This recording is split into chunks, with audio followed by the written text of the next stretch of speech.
Welcome to From Rock Bottom, the podcast where we explore real stories of struggle, survival, and strength. Each weekly episode features honest conversations with people who faced mental health battles, addiction, trauma, and life's darkest moments, and found a way to rise again. A quick content warning: some of the topics we discuss may be distressing or triggering. We talk openly about mental health, addiction, and other sensitive issues. Please listen with care, and if you need to, take a break or reach out for support. You're not alone, and this space is here to remind you of that. Boom, and we're on. We have got Will Mahaffey here today. Served in the British Army, PTSD struggles, turns to substances, which turned into substance abuse, ended up in a few stints of prison, which turned it all around, become a mental health advocate, Ironman competition participants. Yeah. Yeah? How you doing? I'm good. I'm alright now, which is okay. Good, man. Which is one of the best things. Never perfect, but... Yeah, surviving. Really good. So... What I'd like to do, mate, is start from the start. Okay. Take me back to your childhood. So, on the introduction, you mentioned PTSD. People think I'm a veteran and think my PTSD comes from that. My PTSD was diagnosed in 2017, but it's diagnosed from my childhood. Okay. So it started then. Yeah. So it starts normal childhood, school, family life. My dad had his own business. Yeah.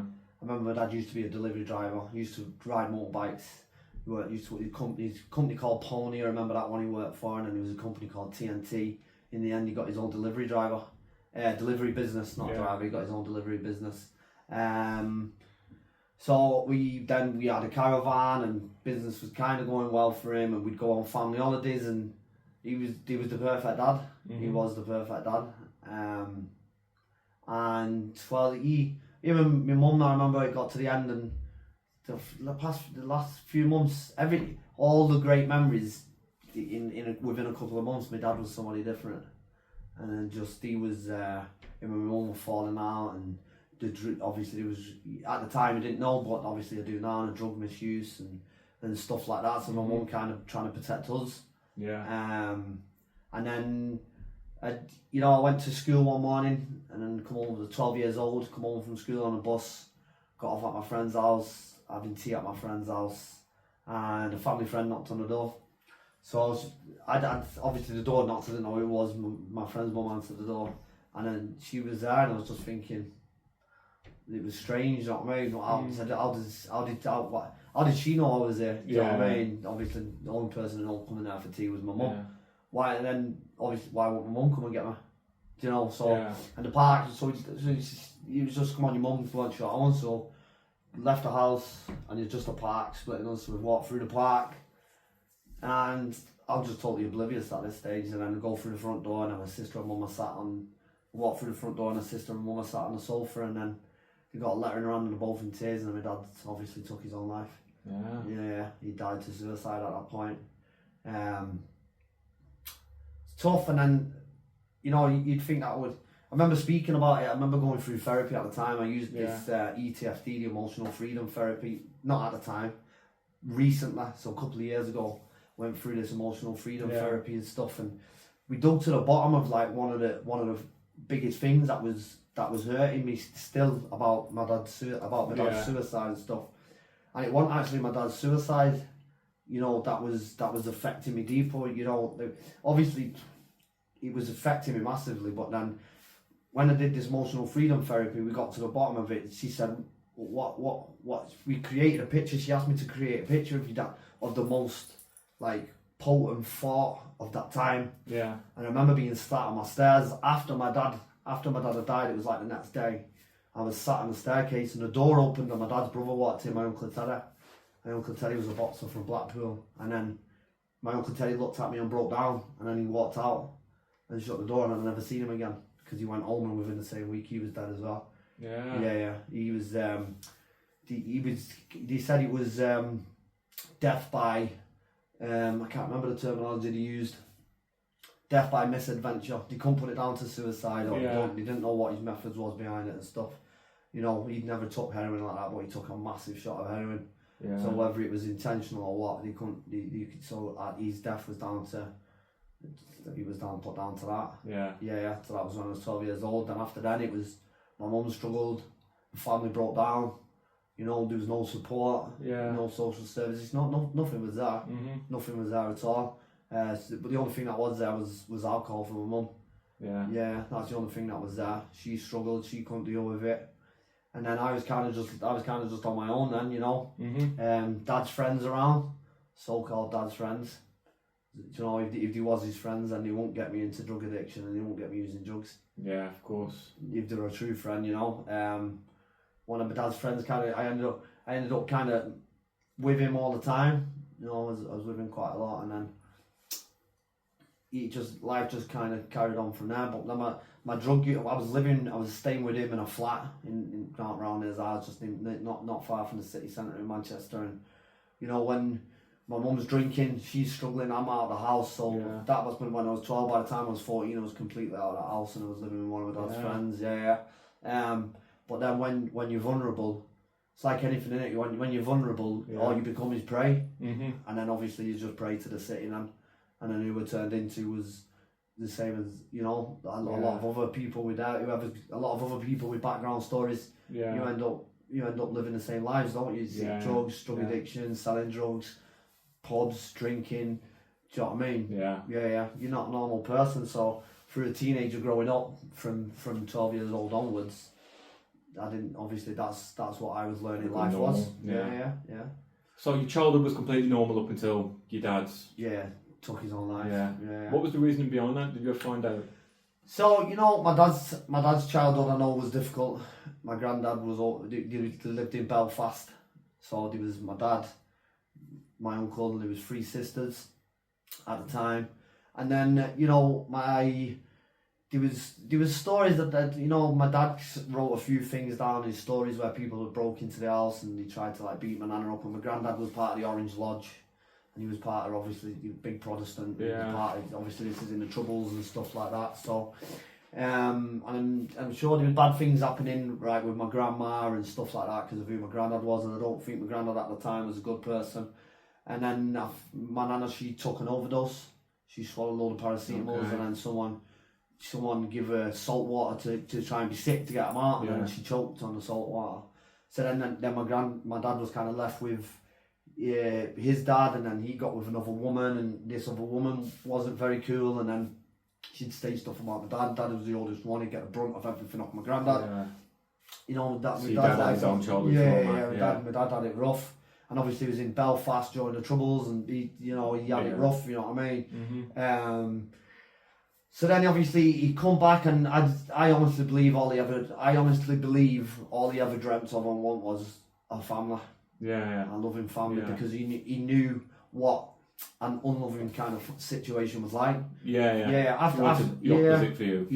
And then after he took his own life, we found out that he'd been donating money to like children. Like he would abuse the NSPCC. So he'd not been told my mum or anyone. He just keeps donating, you know, to like children who struggle and stuff. And, and we found out all that out afterwards, and I think he become what he wanted to be, and he had this loving family, and then because of his trauma and his drug addiction and stuff like that, when he pulled his castle down, I think I remember the story I'm told of people who knows, he was in a pub called the Land of Cakes in town, and then he went home, and obviously the autopsies, drugs in him and stuff like that, you know, and then that morning I think when he realised what he'd done, you know, he took his own life.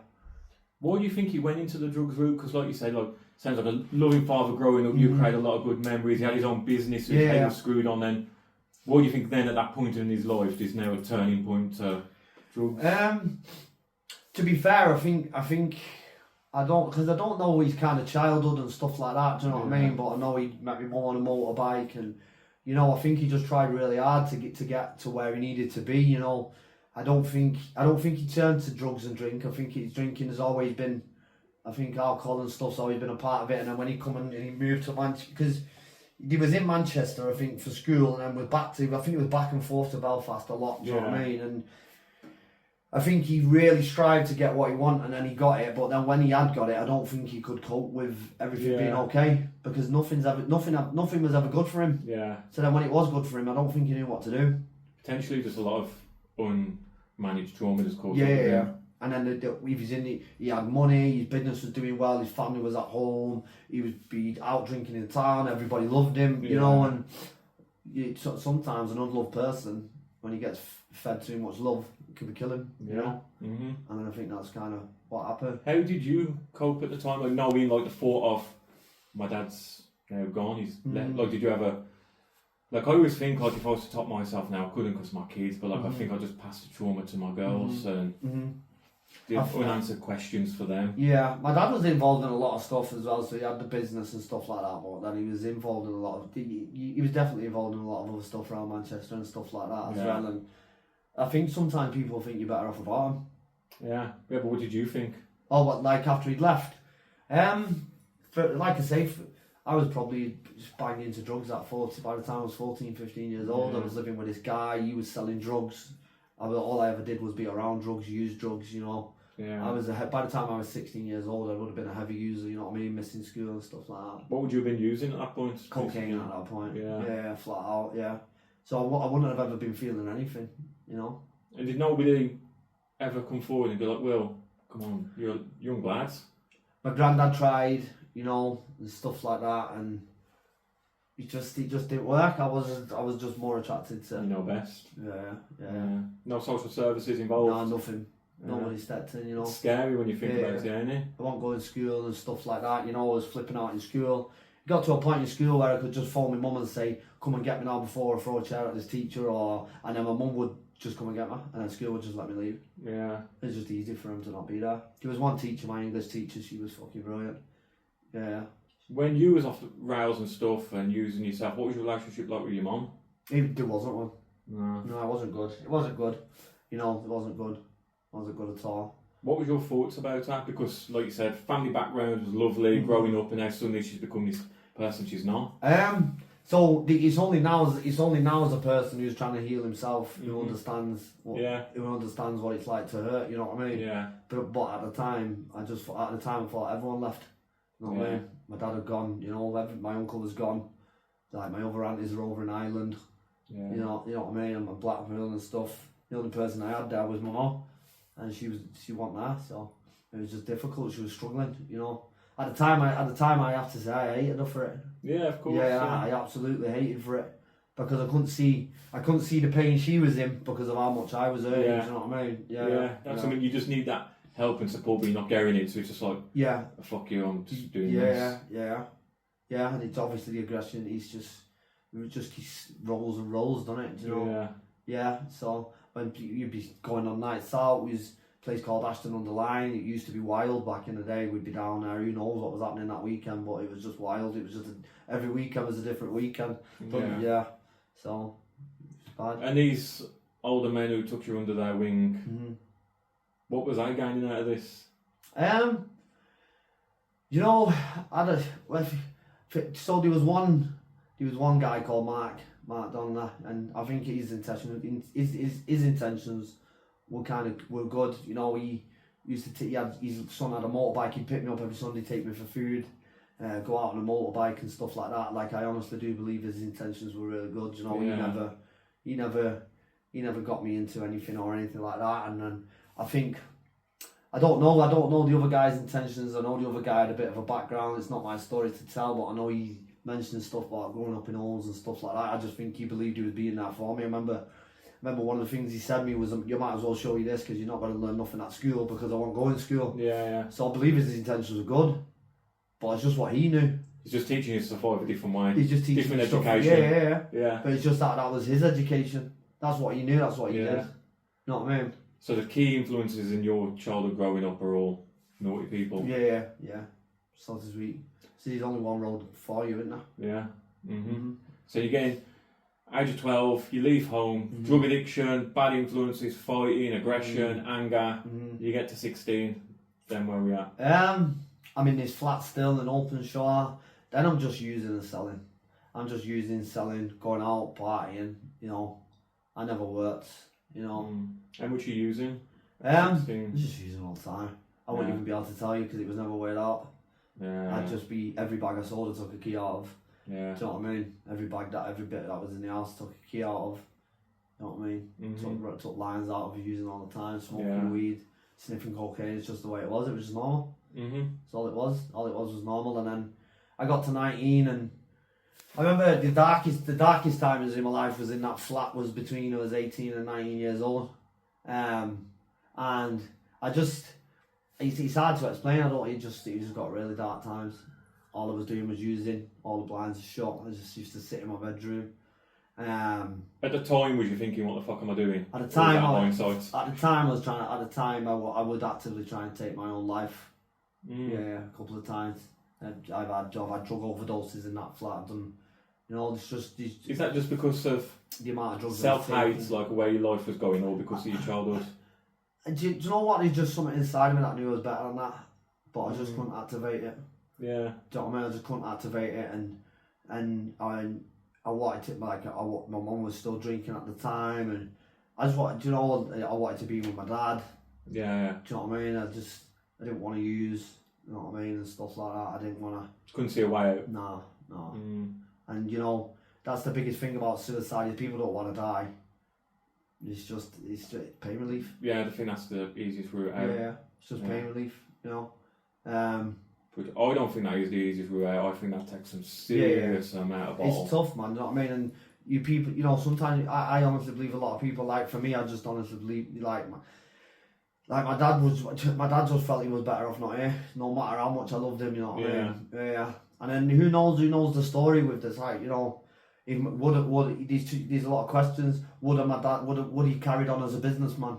Yeah. What would have my role model been? Yeah. Would he be the businessman who run the delivery company?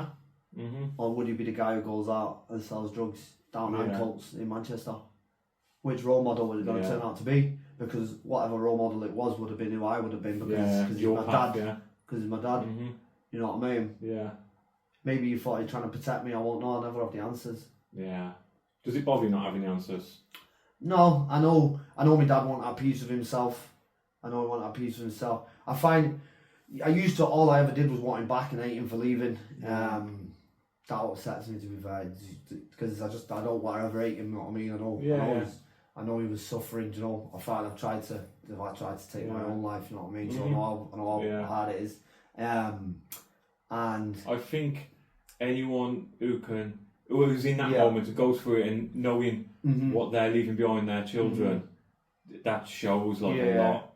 It's a tough one. I think it would be selfish of me to want him to stay with where he was mentally. Yeah, because he was suffering. Yeah. Yeah. And if he was to not take if he was to not find his peace in what he did, I hope he's found his peace now. Yeah. Do you know what I mean? If he wasn't to find his peace within that, and he's punishing himself for you. Yeah.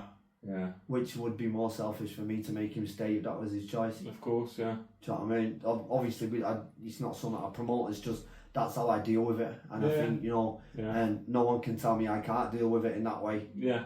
Do you know what I mean? Yeah, because that's your piece. Yeah. That's how I'm comfortable with it, and I've only been able to get comfortable with it because I was in that place. It's just that it never happened to me. You know what I mean? When I've had overdoses of drugs, I've woke up. You know what I mean? Yeah. Stuff like that. So. Was you always relieved when you woke up? Yeah. So. Yeah. But then it never stopped me from using. I'd use straight away again. Yeah. Yeah. So that's your roughest period, 16 to 19. That's dark. Yeah. Really dark. Yeah. Terrible. And then my way out was to join the army. I got up one morning. I was like, "Fuck this! I'm not doing it." I just couldn't do it. What about the addictions and that? That was all part. That was the motivation you needed. Just fuck it. I can't do this no more. Yeah. I just can't do this no more. Obviously, there's more addiction when I come back out of the army, like, you know what I mean? Yeah. But that was my geographical. That was my. I need to move. I need to get away from here. There is no better escape. Yeah, which is sad because I was chatting to someone the other day and I was saying about it. I remember the country. Obviously, the country was in a state where it was at Iraq and stuff like that. Do you know what I mean? And I joined on purpose, and I wanted to join the infantry on purpose, and it's like, to think Do you think Afghanistan's your best escape? Yeah, war zone. Where the fuck was I at? Yeah, that is very true. Do you know what I mean? To think that Afghanistan was a good idea, then it just, I think that alone, I think that in itself tells you how it was for me. Yeah. Did you, before you went, did you ever try and seek any help for yourself? Doctors, rehab? No. Why not? Don't know. Lack of intelligence around it. Yeah. Pure lack of intelligence, like intelligence around it, or naivety, whatever you want to call it. Just didn't even know. Wouldn't have even known where to begin. Yeah. Do you know what I mean? There was never any social services. There was never any. I suppose if you've technically been homeless since 12, you ain't gonna know the first thing about booking a GP appointment. No. Yeah. Just wouldn't even know where to start. So ran off to the army. Do you know what I mean? How did those around you take it he was going in the army? There was no one around me. Yeah, there was one actually. I had a friend called Clive at the time, thinking about it, and I've asked me that. I don't know what he's up to these days, but I've not seen him for a while. Clive Webb, he was called. I remember he dropping me out because I asked him for a lift to the train station at the time, and then I remember he was like, I think he was kind of like, he couldn't believe it that I was going to do it. You know what I mean? He dropped me off for the train to leave when I'd done all my interviews and stuff like that, and then I did my training. I remember I did 6 months training, passed my training. I had 2 weeks off, and then I went down to a place in Lyd, did 4 days in Lyd, which was a PowerPoint presentation about Afghanistan, and then flew to Afghanistan then. How was the training for you? Because you've been off the rails since the age of 12, chucking chairs at teachers in schools, no discipline, no father figure, and then suddenly you're in the army with a sergeant bollocking you. Worked well for me. You needed it. Yeah. It worked well for me for 4 years. I wanted my addiction. I wanted the place that I was living in. It took me out of it. Routine now. Yeah. For the training, it was brilliant. Yeah. I was flying through training. Yeah. My corporal Horner at the time, he was fucking sound. It was great. I had nothing, and I had friends, and do you know what I mean? It was good. Yeah. Yeah, it was good, and then it changed. Like literally 6 months training, and within less than a month I was in Afghanistan. Yeah. How proud was you at passing out? My granddad was there. One person who's always been. My granddad's always worked. Do you know? I forget my granddad. It's funny, because he was always working. He was always, trying to give me good advice. Yeah. He really, really cared. Do you know what I mean? Mm-hmm. Yeah, he really, really cared, and he was dead proud. You know I can imagine. Yeah. Coming from where you've been now. It was breaking him seeing me where I was at. Mm-hmm. Yeah, like my dad's friend at the time, he was like, telling me all the time, stay away from him. Do you know what I mean? He's using you and all that, and my granddad, he was only a small old man with glasses, and he told the guy, he said, he told my mum to get hold of it. This person who I won't say no name, he said, I want to speak to him and stuff like that, and there was a pub near ours, and then he went in there and he sat face to face, and I respect him because he said to him, he said, I don't like you. Yeah. He said, what do you want with a teenager? And he stuck it on him regardless of who he thought he was. You know what I mean? Yeah. He's the only person who was fucking there. You know what I mean? Mm-hmm. And he was, thank God, he was at my passing out parade, because at least he felt like I was doing something good, because he died while I was away. So he was obviously very proud of you. Yeah, he died when I was in the army. Well, how did you feel? Because you've achieved something first time. I can't remember at the time. Yeah. Can't remember at the time. I felt happy on the day. You know what I mean? I remember my niece was with me, and it's a long time ago now. It was 2010. How old was you? I was 20 at the time when I passed out, and then I passed out just before March, and then I flew to Afghanistan on my 21st birthday. A couple of weeks later. Happy birthday. Yeah. And then I flying out. What was your, before you went out to Afghan, you did your training, you had this 4-day presentation of Afghan. What was you thinking? Or was you thinking just Afghan trying to going to be easy? Or it was weird because... Was you taking it serious? I think what it was, I'd done this 4 days in Lyd, and I'm down in Lyd at this place for 4 days. But the battalion I was with, I was put into my company, Anzio company. Everybody already knew each other. Yeah. Everybody was been to Iraq together already and stuff like that. Everyone knew what he was doing. I was just like the new kid, so I don't think I was thinking anything. I was trying to find my place. Yeah. Do you know what I mean? Trying to fit in. Yeah, I was trying to find my place. Yeah. I was just weighing everything up, you know what I mean? Trying to listen. I was finding out who people was. Mm-hmm. Do you know what I mean? Would you say that's from before everything what happens? That was your first family since your actual family? Definitely, yeah. Yeah. That's why I want to ask about going away. Yeah, you're fun with the boys. Yeah. Little holiday. Yeah. Yeah. Yeah, that's why I'm not bothered about going away. So then you flew out to Afghan, 21st birthday. Yeah. Let's go from there. Got to Camp Bastion, and you have a package called an RSOI package, where basically, so for example, the battalion group that's leaving their tour, a couple of them will come back to Camp Bastion, and they'll be telling you stuff that's out the ground. Because as the British Army is adapting, so is the Taliban. Yeah, and they're of course, adapting to it's like criminals adapting to the police, and it's the same thing. So as it's like a handover kind of thing, you know. I remember because the first thing you ever told us was forget everything you've been taught in England because it'll kill you. You've got 8 days to listen to what we're telling you. What did you think of that? Like, fucking hell, yeah. Yeah, so it was difficult, you know. One of the, and then the thing is about Afghanistan, it's not what you see. So I mean, it's the best. Like, I don't really speak about it. No, people don't ask me about it. Do you know? Yeah. It's not what you see in Afghanistan that stays with you forever. It's how you feel. Yeah, of course. Yeah. How you feel in the moments. You know, like every day you would have. I don't know the best way to it is a lifetimes of emotions. What should take somebody a lifetime to maybe feel a bit of each one would happen in one day. Yeah. You was with the infantry, wasn't you? Yeah, I was in the infantry. So you're the edge of the knife. Yeah. And it was difficult because I remember there was a guy called Rocco in our company at the time, Fijian lad. Everyone spoke about him. You know, he was supposed to be like a proper, you know, genuine person, but not the person you want to fuck with either. Yeah. You know, and he was that guy. If he found out someone was being bullied in the camp, he'd be the one who'd go back to the bully. Yeah. And it was well known that he was like that. If he found out someone borrowed someone money but expected more back, he would go and deal with the person who was extorting the other soldier. He was old school. Yeah. We stuck together. We didn't rip each other off. We didn't bully each other. Yeah. And he would have been the character who was able to, like, make sure that no one took the piss out of each other. He was a good person, you know what I mean? Mm-hmm. Not that it's not, you know, he's good and bad everywhere, but that's probably the best way to explain him. Yeah. Do you know what I mean? He was a good person. Yeah. But he was a big, strong lad, you know what I mean? You won't want to get into a fight with him. Yeah. No chance. And I mention him because he's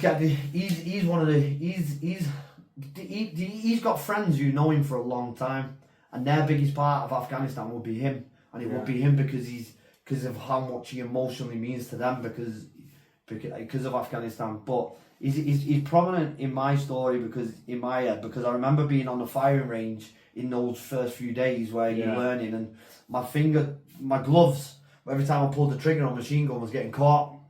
Yeah. And then so the trigger won't flip back out, so the guns are going.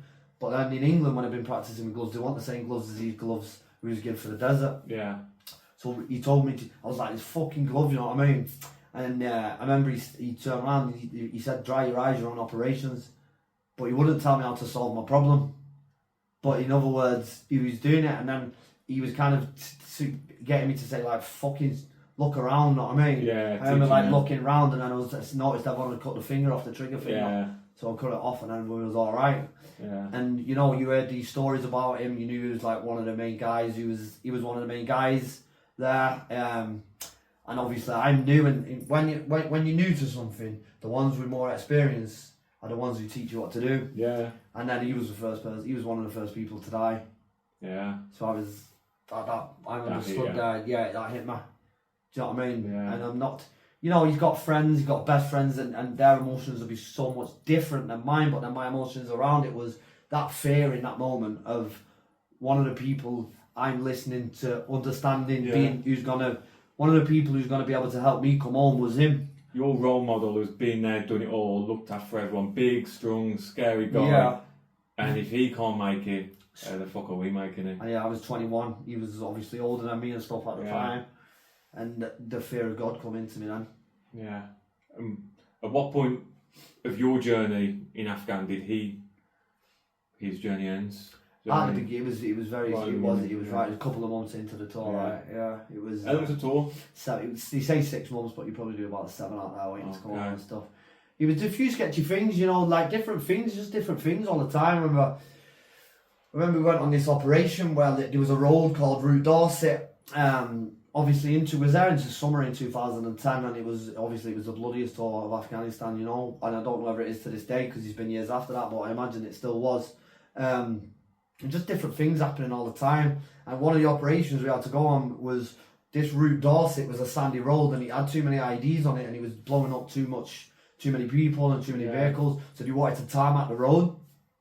So basically, because we was infantry soldiers, we had to go into the area around the road to attract bullets. So for 2 weeks, they wanted us to go and change little houses and compounds to attract bullets, because they're obviously You're a distraction, basically. Yeah. That's basically it. And obviously they're classed as, what would you call it? Like they're tradesmen. They're worth more money. Yeah. They're tradesmen. Where's sandbags? Yeah. Do you know what I mean? Obviously, it's something that needed to happen. So we went in, and then we would have a search team with us and stuff like that, because we was going into compounds in an area we didn't know and stuff like that. Yeah. And it was fucking mental, man. Like we'd gone from being able to maybe go out for a patrol for 1 hour to getting shot at a couple of times. We couldn't. I remember we couldn't even get out. We got out about 30 meters and we was fucking pinned down and we couldn't fucking move back. We ended up going in a compound and we was stuck there till it went dark. And it was fucking. We had to move back. It was mental, man.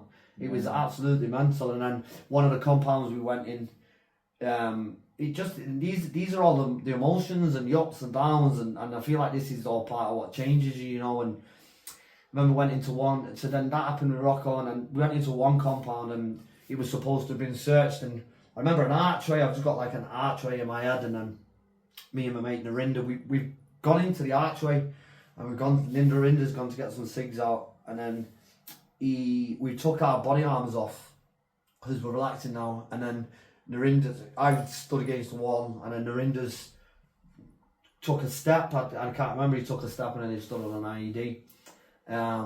The detonator wasn't connected correctly to the explosives in the tub, so it kind of semi went off. So obviously he's fucked his legs up. He's good now though, which is great.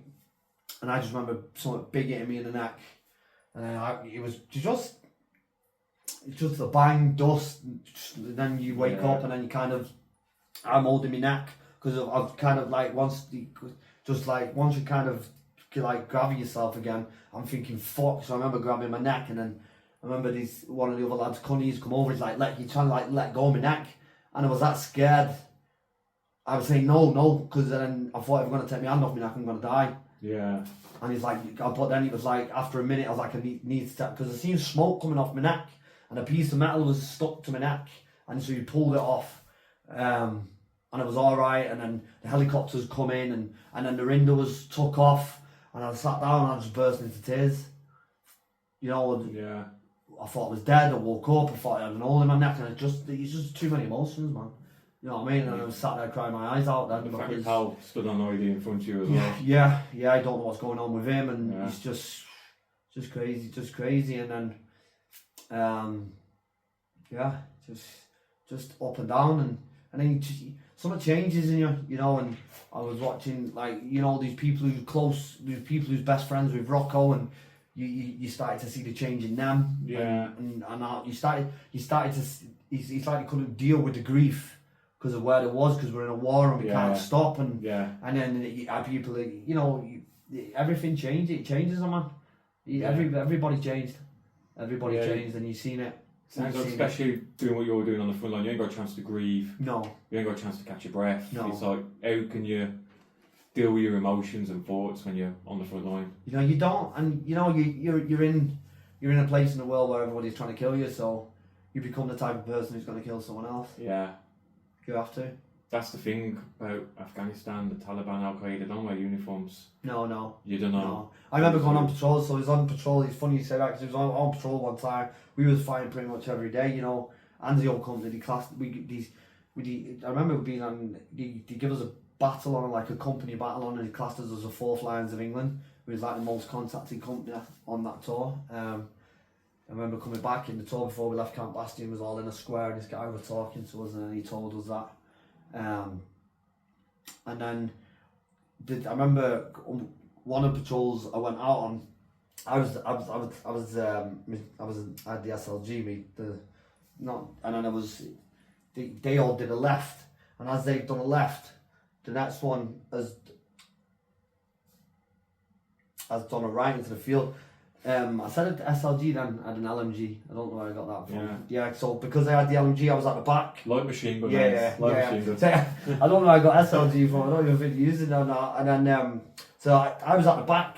So then, if you imagine you go out, do a left, and then you do another right. So because I was the last one, I remember looking to my right hand side, and there was two lads, and I got on the radio and was like, these two kids just stood here. Not kids, it's just terminology that, but these two lads have just stood here, and then I was just watching them, and then as the last man went into the field, as he done his right, they just started, they knew I was on my own, and then that was it, so I just dropped to the floor. And then the problem was, because there's a machine gun on the floor and I'm shooting a machine gun back, I'm in the sand, so then it's just covered in sand, so I can't see.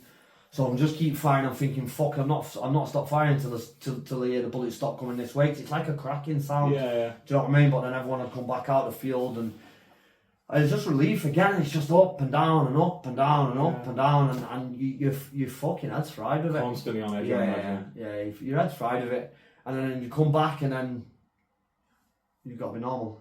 Yeah. You can't That's the fucking scary do part. it. Yeah.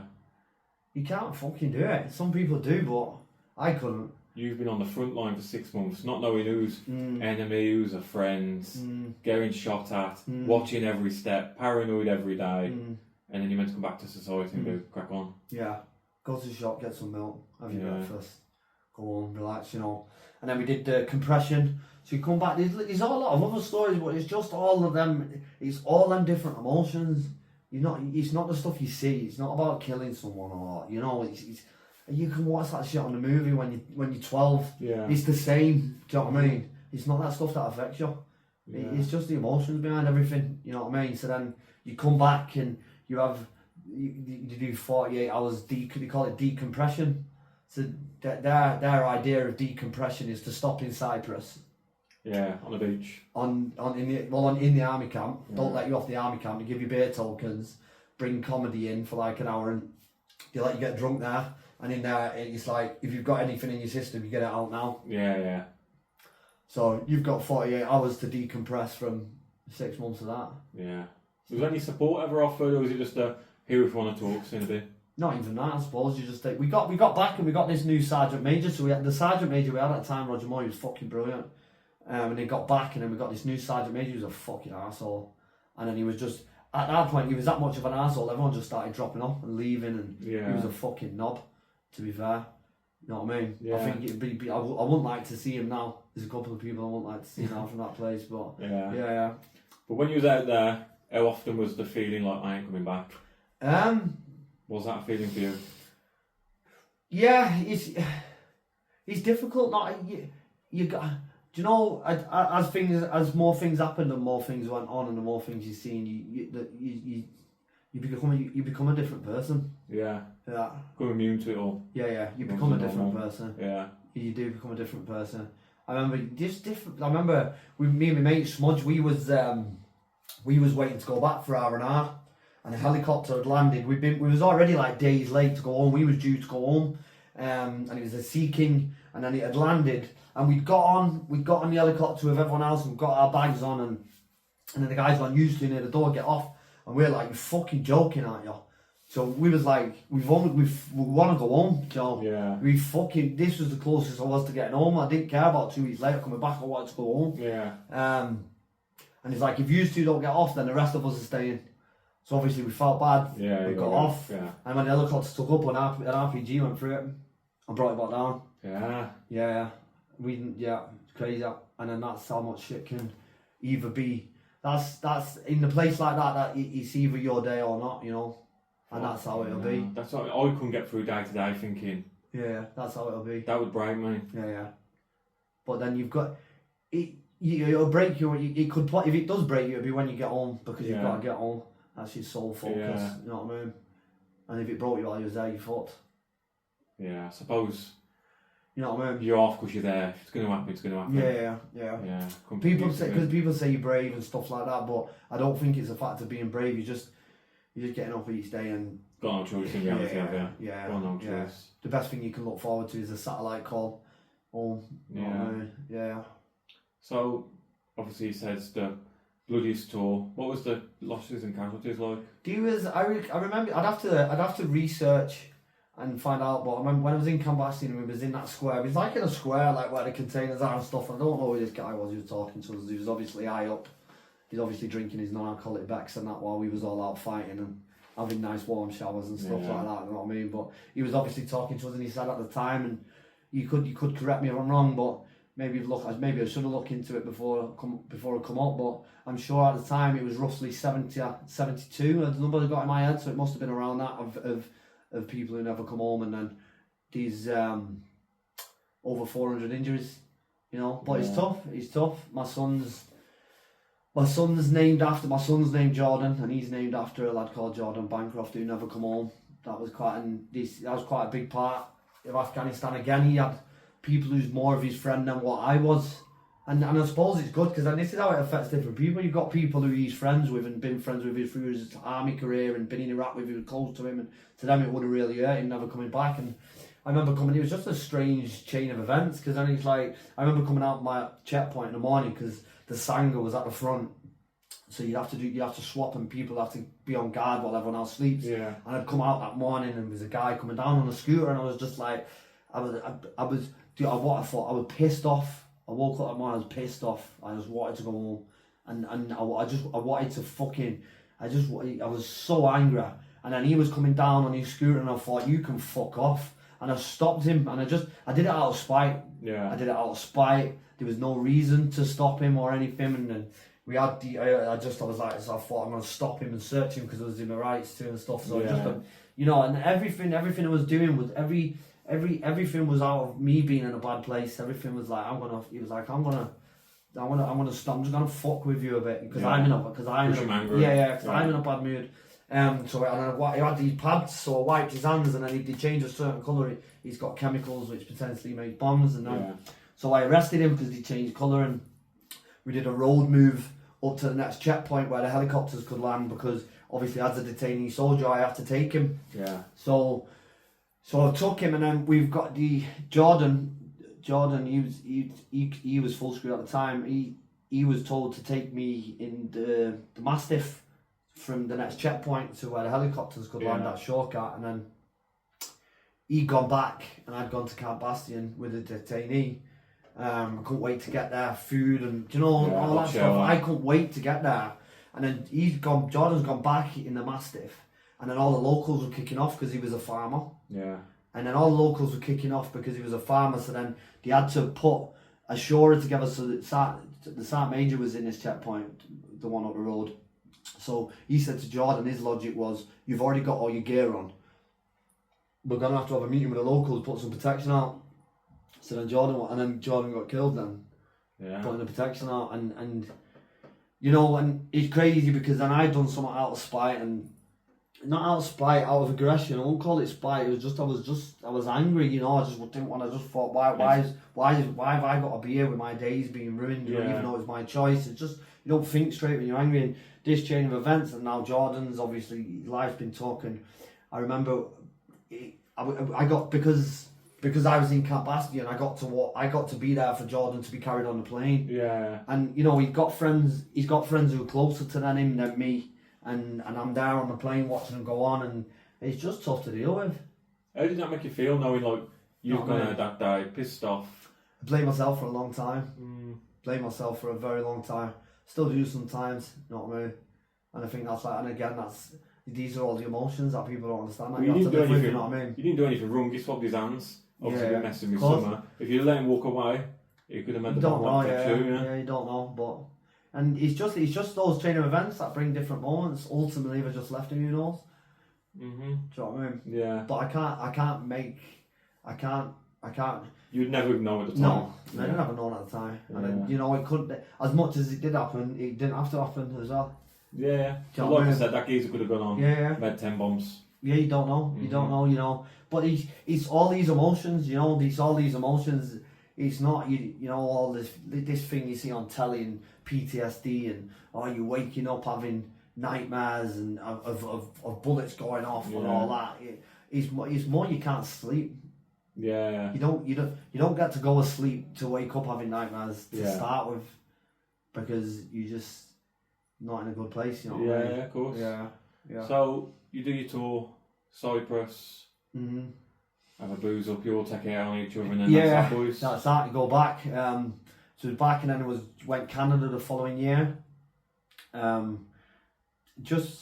was in a place called Walcott before we went to Canada, and in Walcott we do, it's like a live shooting round right down range down in England, and I found out I was hearing things, and it was like, we're going back to Afghanistan next year, and I was like, well, you know, you should be a couple of years spaced. I just wasn't going back, so I went and got some weed, smoked a spliff, and went and told the Sergeant Major I was on drugs, because I wasn't willing to go back. Yeah. Not for fucking no one. How many other people was in the same frame of mind? I think a lot of people left before Yeah. that second tour, loads. The second tour round was everybody who never was come with us. There was a few on it, but not been the same. No, it would not be the same. A lot of people left. No one was. A lot of people left before that point. A lot of people left through drugs, drink, all sorts of shit. You know. Yeah. Yeah, but I did it on purpose. I wasn't willing to go back. Yeah, a lot of those would have been the coping mechanisms. Difficult for me. I won't go on holiday to Turkey. I won't visit the Middle East again. Yeah. I'll never go. Understandable. Never go. Mhm. You know, I will never ever fucking go out to them areas again. Yeah. I don't care. I'm not saying I'm not saying them places are bad, but they're bad for me. Yeah, it's PTSD when you're in that environment. Yeah. So I'd never go back. And then that's it. And I'm over here, and then it was Dishonourable discharge. Yeah, dishonourable discharge. Through my own choice, what I wanted. But then I was left Walcott. I went to Canada. To be fair, the army didn't want me to leave. You know what I mean? The army didn't want me to leave, so I'm over in Canada in a live shooting range. Like in the playing fields are massive. We're in bulldogs and right now it's massive exercise for months. You know what I mean? Yeah. Yeah. And then I did all that, and we went to like Seattle with a couple of lads. I remember we hired a car because he was in Canada for 6 months. A couple of months we'd be off the fields and in Canada, and we'd drive to Calgary. We drove to Idaho. We drove to Seattle, went down to Seattle and stuff, and it was good, you know what I mean? Yeah. We'd come back from Afghanistan, and then we was all there together again, you know. But this was nice, different environment. It was nice, you know. Kind of like a goodbye to the army. Yeah. So then obviously the drug test come round, and he finally let me leave for it. Because I think they had no choice at that time, you know what I mean? Because I think someone heard up top, why is he still here? I think someone got in trouble for letting me go to Canada on the live shooting exercise and everything, but they just wanted to try and keep me in, you know what I mean? Yeah, and then I left. And then it was all just a geographical, because I was back in Manchester and I was back on drugs at a click of fingers. Yeah. Would you take anything positive away from the army? It's difficult. It's a difficult situation. It could have kept you alive if you, do you know what I mean? If you didn't go in. Yeah, it could have done. It's a tough one, that. It's a tough question. Yeah. It's a tough question. I don't know what are the positives. I know I can survive anywhere in the world. Mm-hmm. Do you know what I mean? You know, I don't know, I met some good people, some speak to good people today still, you know. Lost some good friends after coming out of the army still. You know what I mean? Watts, lad killed himself, got another friend doing life, and you know, it's just everyone, like myself, a lot of people addicted to drugs, and I think the problem is with coming out of the army is I don't think you're bodily and mentally different than everyone else. Yeah. How was it adjusting back to civil life? I'd never come back to it. I don't think. No. I think I'm only just coming back to it now. You know, I come out of the army in 2011, and what we're now 2025. I've only been kind of getting myself together. I come out of jail 6 years ago, and come out, and I've only just been getting myself together and just like relapse. Like I'm trying to get off the drugs, you know, and then and then it was relapse up and down, but now I'm in a good place now, and I've got a great job. The company I work for are fucking fantastic, man. Yeah. So come out of the army, dishonourable discharge. Fuck it. That big button. Yeah. Going back to Manchester, how quickly did you go back into old ways? Straight away. Why?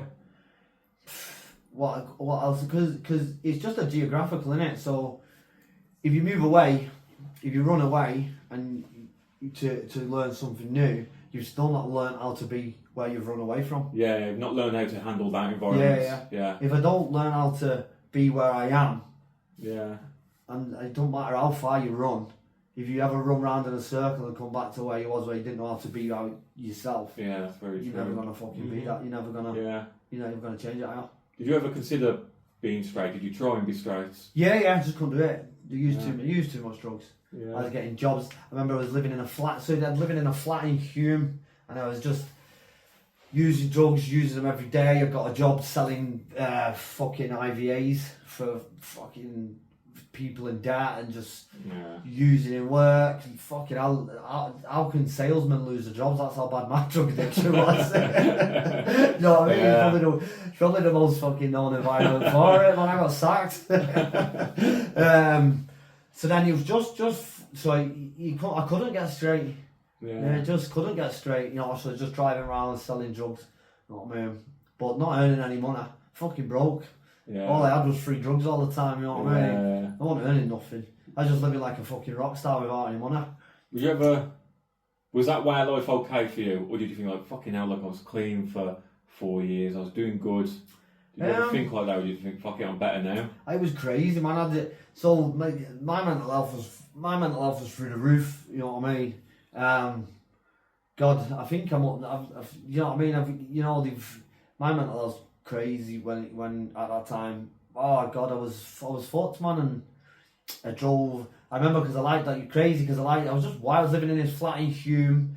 I liked Dolly Parton. I remember 2014. I liked Dolly Parton. Me. I think she's just sort of love her music. I think she's like an angel sent from heaven, man. Knowing you watch her videos and that, she's just a cool person. And then not everyone would think it.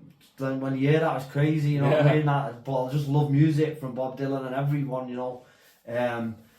All the way to Guns N' Roses, and then Dolly Parton was on at Glastonbury in 2014, and he was like, right, well, I've got no ticket, but it was Bez. I know Bez from the Happy Mondays. It was his. I was chilling with his son at the time, Jack, and he was friends with the lad I was living with. So it was like, he'll get the wristband over down there. So I'm driving around in a car in my mum's boyfriend's name. I went and got a load of swag, and I thought, well, I've got no money, so if I sell the swag down there, then I've got money for the festival. I've got my car here.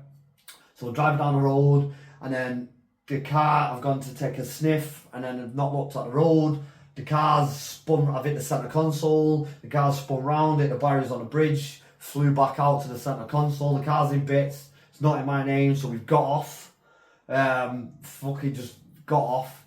It was near Warrington, and then come back to Manchester, went and see my friend, ticked the car off him. I said, I'll give you the money when I get back, I've got this swag, I'm going to sell it in the festival. I'm meeting my friend for a ticket, and just fucking crazy, man, do you know what I mean? All for Dolly Parton. Got down there, got pulled into the car park, got pulled off the police because the car had ticked off my friend on, didn't have insurance on, so I insured it on the weekend, and so I explained to the officer, I explained to the officer it's just a new car, and there was a girl with me at the time, and the drugs were in the centre console, so I said the drugs are in there, so I said leave them, because in my head I thought I'll just explain this to the copper about the insurance and all that, so it'd be sweet. So just leave them there.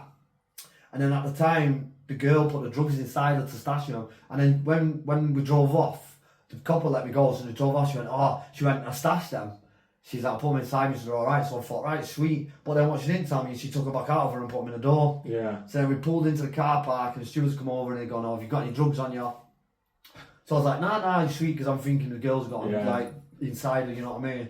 Open the door there, I'm like, fuck's sake, you know what I mean? So then we got locked up inside the festival. I remember Metallica was playing at the time, I think it was them or someone. So I'm in this, so the police cells in the festival was a metal isol container, but with no front. No, with like cages, so just sat there, you could hear the music. So then, but then this girl I was with, she'd come over from Belfast studying in Manchester, and she was crying, her mum's never seen her in trouble. So I just said they're my drugs, you know what I mean? Yeah. And then I said they're not their drugs, they're in the festival and stuff like that. And then, because I just wanted them to enjoy themselves, I was fucked me anyway, so I just let them, they got out, I was locked up, and I was in Bristol, I was in Bath Court, and I was locked up in Bristol then. How long did you go? 12 months. Okay. 12 months in Bristol, so did the time down there, fucking come back up. It was just back smashing drugs, and I remember driving to Liverpool, because they were selling the nasty at the time, so then I was driving to Liverpool, and then I got pulled over and they had 4 ounces of nasty in the glove box, and then, because I dropped a kid off who was meant to take half a box of weed, and he left the half a box of weed on the back seat. So when the coppers opened the door, it stunk of weed, and he was like thinking, I'm thinking, what the fuck's this copper doing? Because I didn't know he got that on the seat, man. So then, and he just fucking hell, that was it. So then I got out, I got like released while he tested the drugs and put the case together and that, and I got off. Mrs. was pregnant at the time. I was off my mate. I was fucking. I was. It's like the Wild West in that, and then I was like that to my missus. I'm like, because my missus is dead normal. She's like, to be fair, like this is all the story now. Like this is the girl I'm married to now. I wasn't with her at the time of Afghanistan, but this is all the stuff she was going through with me, and she was a normal person at the time. She knew me from my childhood, and she's like, fucking hell, And then we're driving to the airport. She stuck through my first jail sentence, and then she's pregnant now, and I'm like, right, I've got a plan. I'm going to Spain. You're not having a baby on your own. I'll go and set up in Spain. You can meet me there. We'll have the baby there. She's just sat there, like, looking at me thinking, I don't know what she's fucking thinking, you know what I mean? And then I was in Malaga, so I was staying in a hotel in Malaga, and people ordered me just eat, so I can takeaways to my door, just walking past, you know what I mean? I'm just crazy, man, robbing like bottles of vodka and just crazy. And then I ended up getting hold of my auntie in Northern Ireland, and she got me a flight to Belfast. And then I was just fucking wild in Belfast as well, getting locked up there for charges. And I remember got locked up over there, crashed a car, was drunk over there. So I got locked up, and then they said, right, put him upstairs, he's wanted in England. So they put me upstairs and thinking, like, fuck it, this is over now, because this is about 2 years in, or 18 months in. I'm thinking, fuck it, it's over now. My missus has had the baby. I snuck over on the boat for the birth, snuck back to Ireland. Just crazy drinking in Ireland and just fucking chaotic, man. This is just fucking. And in my head, everything's alright. Do you know what I mean? What was your plan in that way of life? Like, this is me. I'm rock and roll for life. I had a house. I had a job casting hand. It was just fucking. I was drinking every day. My baby's in England. Yeah. You know what I mean? I just fucking didn't give a fuck. Just happy doing life like that. Just didn't give a fuck. I had no choice again. I don't think you ever think of it because you're just in it. Yeah. And I think that's one of the worst things about like your mental health is when you're in it, you're not thinking. Yeah. I think that's and the problem is with our society today is the worst thing people do is they judge you from a sound mind. Yeah. Yeah. Do you know what I mean? People sit there and when they say this about someone and that about someone, well you're saying it from a mind that's working okay. Yeah. So what the fuck are you on about? You don't know, do you know what I mean? And then, so when you're in that space, I ain't thinking about nothing, do you know what I mean? Yeah, I ain't thinking about that, so... And then when I was in... I feel like we've gone right all over the show here, but you can see what it's like when you put chemicals in me just through listening to me, it's just fucking... So they took me upstairs and they sent me back to England, and then the English police wouldn't pay for my flight home. So the police service in Northern Ireland's gone, well, we ain't paying for his fucking flight home. So then they let me out. So I'm thinking, no way. Sound. So phone Louise, my wife, and I'm like, right, it's sweet. You can come here now. They're never gonna send me home. You just fucking let me out. It's sweet. We'll set up. You know what I mean? And then she's like, I ain't coming to live with you. That's wild. Do you know what I mean? That's wild, man. she's like, no. Do you know what I mean? But then I turned nasty then. You know what I mean? Because she said no, and do you know what I mean? I turned nasty towards her. I don't like it. Do you know what I mean? But if I don't say it, then I'm only kind of lying about it. Yeah, of course. Do you know what I mean? I want nice. You know what I mean? I want nice to her. Send a message. You know what I mean? Just mental bullying. Because she won't come and, you know what I mean? It was like attack, because you won't... You thought you got this perfect life in Ireland. They ain't going to send you back to England. No, but I'm off my head, man, you know what I mean? And she's like, no. You know what I mean? You wanted, you're just wild over there getting arrested. like you've just been let out of the police station. Yeah. No. Yeah. Do you know what I mean? Yeah. So. What was prison for you like at that time? But to be fair, I handed myself back in, so I got the ball. I just woke up, I was crying one morning. I'd finished drinking. One morning, I was crying one morning. My daughter was born. I remembered what it was like for me, and I just thought it's gonna be the same for her. Yeah. So I got the ball back, and I just went and handed myself in, and I just because I thought, I knew I was gonna end up in jail in Belfast. So it's like I might as well just get my sentence through at home if I've got a shot at trying to sort myself out. Yeah, at least then you were your family. Yeah. So I went home, and then my daughter was growing up on floaters in jail, so I got 5 years. And then obviously I watched her go. So one of the biggest things is that, I never let my daughter come to jail. Mm-hmm. Yeah, that was my choice. Everybody's choice is different, Yeah, it's understandable. Yeah, because I'd not held my daughter yet. So no one's gonna search my daughter. Yeah. Not before I hold her. Your first moment needs to be special. Yeah. So if she comes visiting me every week, even though she was only a baby, my girlfriend Louise handing my wife's Louise handing her over, still getting used to that. And then she's just handing her over to a stranger. This street, even though my baby can't talk, it's just in my head what I'm imagining it, like my baby little girl looking up at some stranger, checking on happy. Yeah. Fucking no. No, it's completely You know what I mean? I have a understandable. conversation with my daughter when she's old and she knows she's had a nappy search. Yeah. Nah. Because of you. Yeah. No, I'm not willing to do it. So I did my whole sentence without seeing my daughter. How was prison for you? Yeah, it was alright. It's just, to be fair, I don't get on with everyone in Manchester. So I was either fighting, drinking, using, or having fun. Yeah. I have to be honest. You know what I mean? Lots of people know I knew a lot of lads in jail. First wing I was on, I was having it with lads, and then the second wing I was on, I kind of knew someone, but their friends were on there, so I ended up kind of working the system to get to where I could get to. Yeah. Where it was where I needed to be. And then once I was with my friends, it was alright. It's difficult because I don't want to ever promote it, you know what I mean? But yeah, it's bad, it's shit, it's lonely, you know what I mean? But then at the same time, you make the best out of a bad situation. Like in Afghanistan, there would have been times we had laughs and good moments, and you know what I mean? And it's the same in jail. How come in that moment though, when you was in jail, just like the army, for different environment, I could sort myself out now? I actually didn't, to be fair. When I was in Risley in Warrington, I was drinking all the time. I was fucking. You'd have to be careful. I was about to say something then, but yeah. So the best way to say it is it just carried the life out there. I carried on the same in there. Yeah. But then what it was the changing moment for me was. The changing moment was me. I watched my daughter grow up on pictures. So the first time I went in, she's a baby. Because I got locked up in Liverpool, and then by the time I got to the Open Nick, she's nearly 3. And the concept of how it was going to be when I met my daughter was so much different in reality. Always is. Yeah, always is. So I was going to play with her, I was going to colour in with her, I was going to have a sat on my knee, I was going to share sweets with her, I was going to give her cuddles and kisses. And then they don't search your family and the kids at open jail.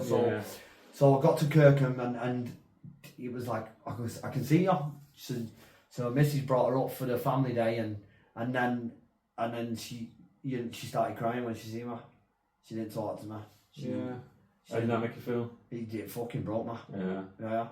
So what I was holding on to for 2.5 years was shattered in a moment. Not right. Yeah.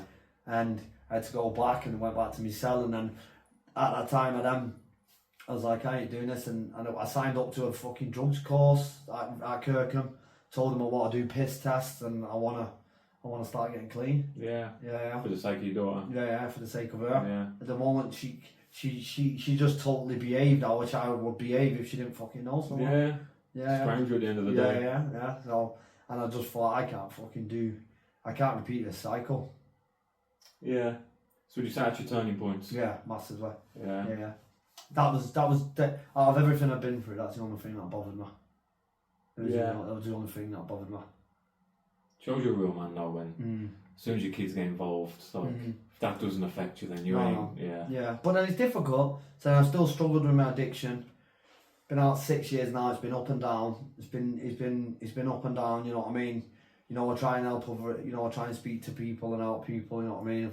We've wrote a book, like I was telling you before, to try and educate people who are studying criminology, who's going to get work in the justice system, to help them think about what people have gone through, to maybe think how they're going to treat people would be different. And you know, trying to help people. So it's one of them with drug addiction. You know, I try and tell people to not. I call it clean time bingo. You know, like everyone's. I've been on Instagram. It's like I've been sober 4 years. I've been sober 10 years, and that you know it's great, and it's a real inspiration to people to see that stuff. But then at the same time, someone who's on day one, listening to someone tell them out of 10 years clean, sounds like a massive mountain to climb. Yeah, of course. Yeah. Do you know what I mean? So, like for me, I try and get people just to understand, like you're on this moment you're in is the only real moment. So just don't use for this one. Yeah. Everyone has a day one. Yeah. Yeah. So just don't use for this one. Treat every day like day one. Yeah. Before you know it, you'd be endless. You know what I mean? Since coming out of prison, have you tried to address any of your mental health issues with professional help, or you just kind of? So fucking hell. I think I'm up to letter T, me. I think I've only got like Z and X and Y left. You know what I mean? Fuck me. But then you know, I've obviously they tell me I've got severe ADHD. They tell me I've got PTSD. You know, and I tried the tablets for ADHD, and fuck me. I was like, at first I thought these were fucking great, but I couldn't wait to get up every morning to have one. Obviously, it's with amphetamine. Yeah. So I'm an addict. So no wonder I couldn't wait to get up every morning and fucking have one. Yeah. And I just sat there off my head in work, just fucking super hyper focused on these tablets, and then it's I'd get to the afternoon and I'd be so focused on one thing because I was just wired off these tablets. Everything would start coming back to me in the afternoon about what I had to do. So when I actually come through the door to the kids and Louise, and like I'd start going in a bad mood, and I'd start being snappy at them and all this stuff. And when I should have been at my best for them, I was starting to be my worst. Yeah. So I spoke about it, and then what the doctors wanted to do was give me more medication. It's like, I'm giving you a problem with what the meds are doing to me, and you think the answer's to up the dosage. Yeah. It just fucking doesn't make sense. Oh, mate. And to be fair, when I tried them, it's like, I had to tell myself, you know, like, don't get me wrong, medication is needed. I think it's a valuable thing, and speak to professionals about it. Like, some people might think they can have a conversation with the wall. Like, some people need medication when they're in that moment, you know. And that's not to mock anyone, but that's, you know, people can sometimes talk to objects, and do you know what I mean? And they need medication. People need medication for normality, and there's nothing wrong with that. Exactly that, do you know what I mean? Exactly that. So walking with a walking stick helps you. 100%, I totally agree. But then for me, I've managed to get through all this stuff. I've got a great job now. I've managed to move out of Manchester. I've got my kids. Everything's fucking amazing. I'm a manager at this massive company called Network Plus. They've stood by me through thick and thin. You know, a couple of years ago, I was using, as I got into, I managed to get a job down. I was using the extended probationary period, and then he just really helped me, you know. And now I'm a manager there, and he's great. And then it's like, I've got to the best point of where I am by trying to get happy with myself. Why now do I start trying to take medication? I should have took medication then. Yeah. When I was fucked. Yeah. Do you know what I mean? I've got to a good place. So it's strange, because then it's like I've started to try and take the medication and get help when I'm kind of in the best place I've ever been. Self-motivated. Yeah. Self-medicated. Yeah. Much, So I've stopped that now. Yeah. Do you know what I mean? And I'm not a professional. I don't advise around meds. I just do what's right for me. Yeah. And I tell everybody to do the same. If they work for you, keep taking them. Yeah. Keep taking whatever works. Do you know what I mean? How would you find your experiences with getting professional help? Would you say it's positive, negative? Both. Yeah, I say both. You know, it's all about experiencing it. You know, like for me, if opinions to me, right? You know, I wouldn't say, I don't know what the correct word is to kind of explain an opinion, but not word, it's hard to, I don't know what the word is, because I want to say worthless, but then they're not worthless, you know what I mean? Because there can be some good opinions, so I don't want to say that, but like finding your own experience in something is going to be 10 times more potent than someone's opinion. Else, because if you was to take on everybody's opinion, you'd be doing 50 things in one day. Yeah. Because you would get 50 different opinions with 50 different people you spoke to. Yeah. So if you get your own experience in it, if it works for you, just stick to it. Yeah, of course. Just stick to that. Just stick to that. That's working for you. They didn't work for me. Yeah. What works for me is I go training every morning. You know, my work is a fast-paced job. My job saves me. Yeah. My job saves me. That company saved me with the chance they've given me and stuff like that.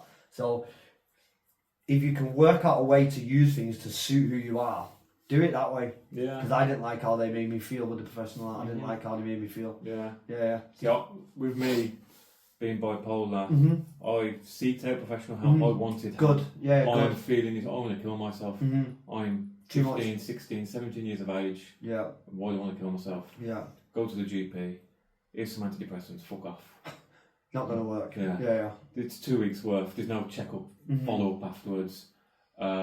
Being bipolar, antidepressants actually make you worse.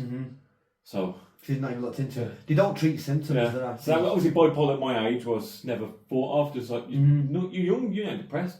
Fuck off out of here. It was a circle for me going through that.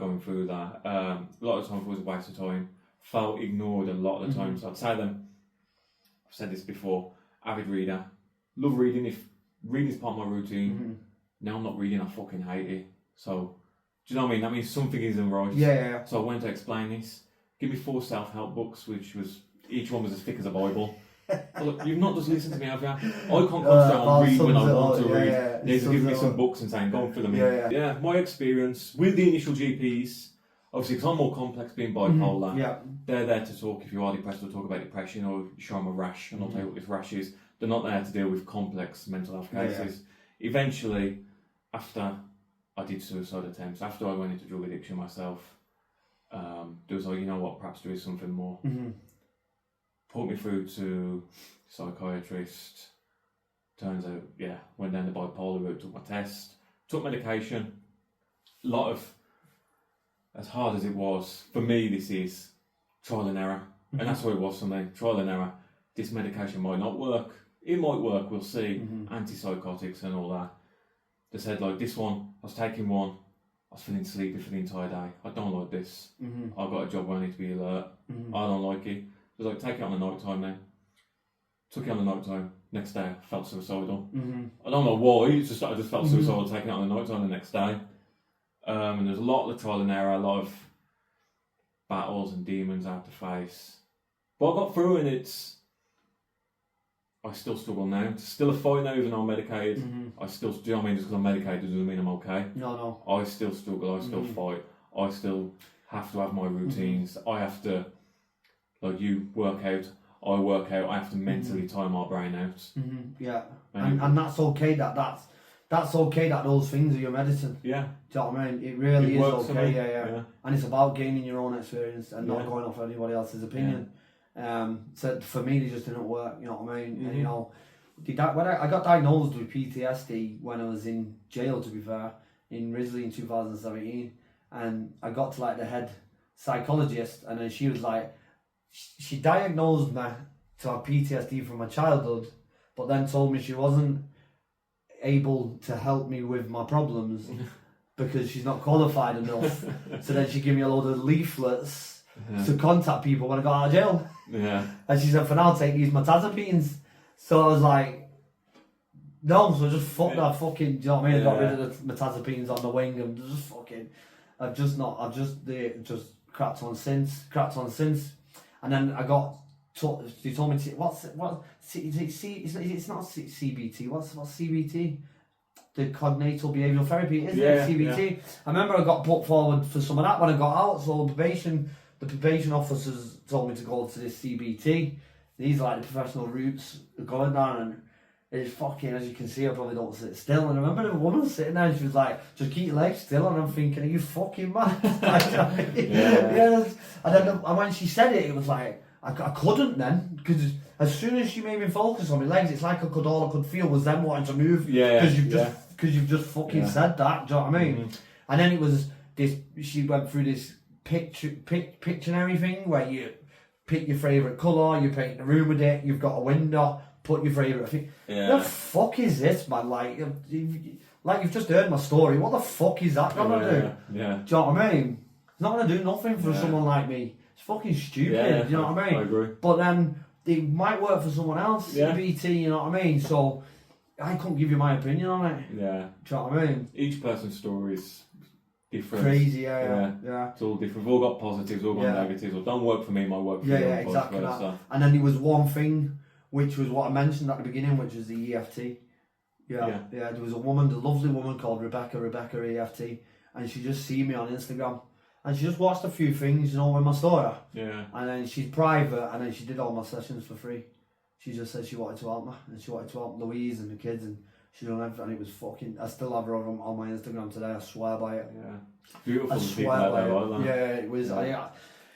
We spoke, and then that's the time when she made me go back to when my dad took his own life, and then when we was talking, she just really, really good. And when we was talking about my dad and my uncle and stuff, what made me cry was sat on the steps when my uncle walked through the room. Yeah. And then when I discussed it, and he was like, I could feel it in my chest. You could feel all the physical emotion, and I felt like I was sat on the stairs in my house again now. And then we did the tapping around it, and she said, explain that scenario to me again. So we give it. So it was really vivid at the start, the picture, and then we did the tapping, and when I explained it to her again, because she asked, I couldn't think of it. It had gone from being like I was sat there again to struggling to think about what it was. So then she was like, what does it look like now? So I said, I feel like I'm in the same room, but I'm not sat on the stairs. Yeah. I said, I feel like I'm looking at myself sat on the stairs. Yeah. It's like she took me away from it. Yeah, moved from that moment. Yeah. I couldn't believe it. I'd gone from crying about being sat on the stairs because I thought it was back there, and I started laughing out of nervous. And I was laughing, I was like, I'm not laughing at you, I said, but what I said to her, I said, if someone told me in the bar to come and see you to tap around me fucking body, and that you'd have just done that to me, I said, I would have told them to fuck off. Yeah. I couldn't believe it, do you know what I mean? And then she said, let's do it again. So then we did it again. And then she was like, what's it like now? I had to really think hard about it. And then we finally kind of got round to thinking about it. She's like, what's it like now? I said, it's like a picture on the wall. She went, and then she said to me, name the picture. So then I said, goodbye. And I just felt like I said goodbye to them both. Yeah, close that chapter. Yeah. And then I think like with EFT, the reason they call it emotional freedom therapy is through, that was like I tell people I had a physical experience. I went from being sat on that staircase to being able to put it as a picture on the wall within one sitting. And then I think like counselling and stuff like that, you would have to revisit. You do counselling for a bit for a while, you go back and do more counselling, which is fine if that's good for you. Yeah, you might just want to speak to someone once a month and get a lot from it. But then with that EFT, it really took so much, and I've never had to revisit it since. I feel like I can get emotional now about my dad. I'll be driving into work and there'll be a song on, and I'll get upset. You know what I mean? And that was never the case. And I can just do that now, and then work and go home. You just turn the negative into a positive. Yeah. And that professional help with the EFT is what worked for me. Yeah. Not the metazapines, not the drugs for the ADHD, not the CBT and stuff. My experience was the EFT worked for me. Yeah. And I will bang that drum. You know what I mean? It's not. It's the NHS. It's not. They won't accept it and stuff like that. But the NHS can't tell me that I didn't have my experience from it. So I will bang my experience in case 10 people could go and do it. 2 of them might only walk away if it worked. It's worth telling everybody for it. Of course. So what's a bad day now for you? What's that look like? Most difficult thing about myself now is, I've not got it all sorted. I've had to be in control of a lot of things to get to where I am now. I was on my own, do you know what I mean? I kind of grew up on my own, and I've been in jail. I was kind of you're on your own. Like I've had to control a lot of things, and I've got a family now where, like, I had to have a conversation with my daughter the other day, and she said, I think you can be very controlling, and I didn't like it, you know what I mean? But I explained to her how everyone I've ever loved I've lost. Yeah. And I don't want to lose her. So I try and... She didn't say I was controlling, she said I could be a bit... I can't remember the word she used, but... Full on. Yeah. We've like trying to stop her from doing everything. Mate. Do you know what I mean? I know if it keeps us safe. Yeah. That's all that matters. She called me overprotective.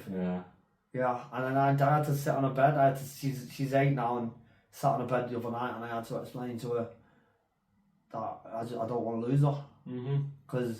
And that's my biggest fear, and I think that's what I have to work. I have to work on that as a person. You know, my missus goes out. If my missus goes out, the fear of losing her will make me not want her to be out. Yeah. And these are all the things that I have to deal with. You know what I mean? Yeah. Yeah, and it's difficult. You know, like, you know, I'm a manager now, and dealing with emails, reading things the right way. You know, I'm on a journey of learning. Like, Network Plus are absolutely brilliant. They know me, you know, like everybody knows me, I work there, and I can read an email wrong me sometimes, and I can fire one back, and I go straight back to who I was like 7 years ago, and I'm like, fucking, you know what I mean, on this email, send it back, and I can't be like that. Yeah. But you know, that's really difficult for me. Yeah. Do you know what I mean? And these are all the things that are really... So these, all out of everything I've been through, everyone, you would think that, fucking hell, that's a lot. But it's this stuff that's killing me now. Not killing me, killing me is a strong word, you know what I mean? But my restrictions, these are what restricting, this is what's restricting my growth. Yeah. Do you know what I mean? But I'm aware of it, I'm learning it. Like, don't get me wrong, I'm not like a mental abuser at home, and my missus is not that at all.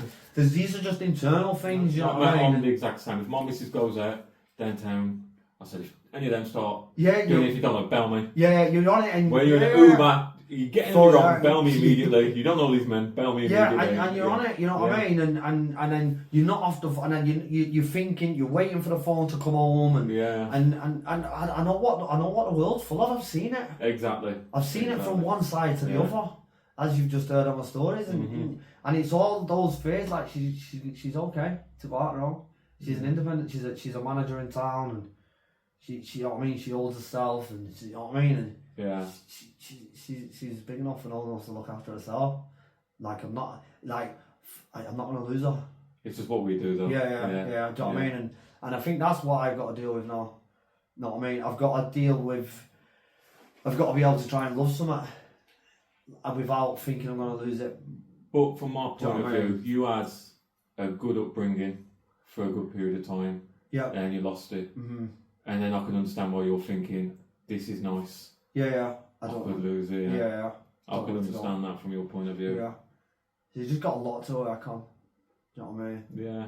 Email, like, honestly, like emails. People don't think it's like emails in work, swearing. You know, like the way I talk. He's you know, he's restrictions. It's all restrictions from work. You know what I mean? But I know it, and I do work on it. You know what I mean? And I can be moody in the house, and I think everybody can. But then I beat myself up for that. You know what I mean? And you know, if you having that's what a bad day looks like for me. My bad day is situations like that. He's ending up in a bad mood because my missus has gone out. Yeah. And you know, and then having to pull myself back from it. He's coming home from work when I'm in a bad mood or I've not trained, and then my bad mood will I'll put everybody in the house in a bad mood. Of course. Because my character, I'll walk in a room and I'll make everyone happy, or I'll walk in a room and I'll make everyone miserable. You know what I mean? And I don't do it intentionally. You know what I mean? And they're my bad days, and that's the problem. And that's the stuff now. You know, I always used to be scared. Like, my dad, the upbringing was sweet with my dad, but I always remember, like, he was always worried about being in trouble or doing something wrong, because he would hit the roof because he wasn't capable of controlling his emotions. Yeah. I don't want to do that to them.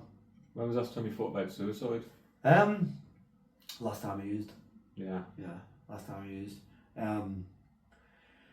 Yeah, the shame, guilt, the remorse, wanting to be a better husband, wanting to be a better dad, starting to then believe that everyone will be better off without me. Yeah. Then it's time to go and do something about it so that you can live without me, do you know what I mean? Yeah. The worst thing about my mental health is the lies it tells me that I believe.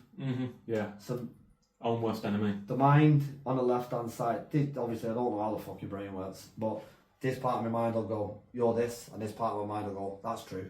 Yeah. Put it together. Yeah. And you can't get out of it. And that's what bad mental health looks like for me. How did you get through that last thoughts? Time, realisation? just time. I had to come out, I had to honesty. Yeah. Telling. Talking about. Honestly, telling Louise I've used again. Telling her how much I spent, you know what I mean? All the other times it'd be like, I'd half what I spent, or, you know what I mean? And yeah. I had to be honest this time. Be honest this time about everything, every part of it and stuff. Yeah. Yeah. So I'm like, probably, fucking hell, like 3 years ago, I thought, you know what, I don't want to be any no more. Like, I'm done. Don't even know why nothing even triggered me. It was just my down at that point, which can last a while. It was like, I'm done. It's tough. Everyone will be better without me. And then you believe it. Yeah, I was believing it. I was like, fuck, but I didn't want to. But it was like it's too strong now, innit? one part of my brain, like a smaller percent, didn't want to. But like there's like 90% of my just brain overpowering. Fucking do it, yeah. Like just do it. Then like that small percent of me, what was still left inside me, I spoke to my wife at the time. I was like, you need to get rid of all the medication at the house because gotta take it off. Yeah. It's gonna be gone. Like you need to do it because if you don't, I'm gonna fucking do it. So yeah, and it's just that, and it's that overpowering there. Yeah. It's that overpowering and that wrong choice. And then I do believe it's the wrong choice in that part. They did a documentary in America. I can't remember what part of America it was, but I remember, and there was this bridge in America, and on this bridge is a lot of people go up to the bridge. Shouldn't really discuss what methods of people doing things, but there was a few survivors from off the bridge, and he spoke to the survivors. I think there's been like 3. Yeah. Like every in this place in America, 3 survivors from this place, and they asked every survivor, "What did you think the moment you?" And every single one of them said regret. Yeah, 100%. At that moment. Do you know what I mean? And, yeah. And then the thing is, like there was one of my dad's friends called Bua, and he was a good guy. Mark, so the guy I spoke about early on in the story, Mark Dornler, whose intentions were good, and he took me out on a motorbike and he picked me up every Sunday and stuff. He killed himself. I remember this time I was drinking, because there was always much to drink. I was in the pub in town, and we went home from town and dropped him off, and then he got out of the cab and he get out. He said, "Get out of the taxi a minute." So I got out of the taxi and give me a big hug, and he said, "Your dad would be proud of you." And then he killed himself that night. And that was kind of his goodbye to me. And then it was Bowie who made sure no one spoke to me. I was in a flat just outside on the outskirts of the city centre, and he come and pick me up and said, "Oh, I'm gonna come and see you. I'm gonna come and pick you up." Bowie was really close to me, you know, and he was there for me again. He was always there for me. And then he took his own life just before Christmas last year. Fucking hell. And I'd kind of come away, I kind of got trapped in myself and trying to do better by myself, and it's kind of I was doing on a bit of a mission trying to advocate for suicide and push it and stuff, and I did like a story for Hope. There's a page called Shine a Light on Suicide, and on that page there's doing a lot of work with them, and that was before, and I kind of come away from it, and after that happened to be, I was like, I need to do more, me. Yeah. I need to do more. I need to pick this stuff back up. You know what I mean? And try and push it more. And, you know, that's like the 5th person with Watts from the army who's took their own life. You know what I mean? And many more. And it's like on average, I think there's one suicide affects 150 people. There's 19 suicides a day.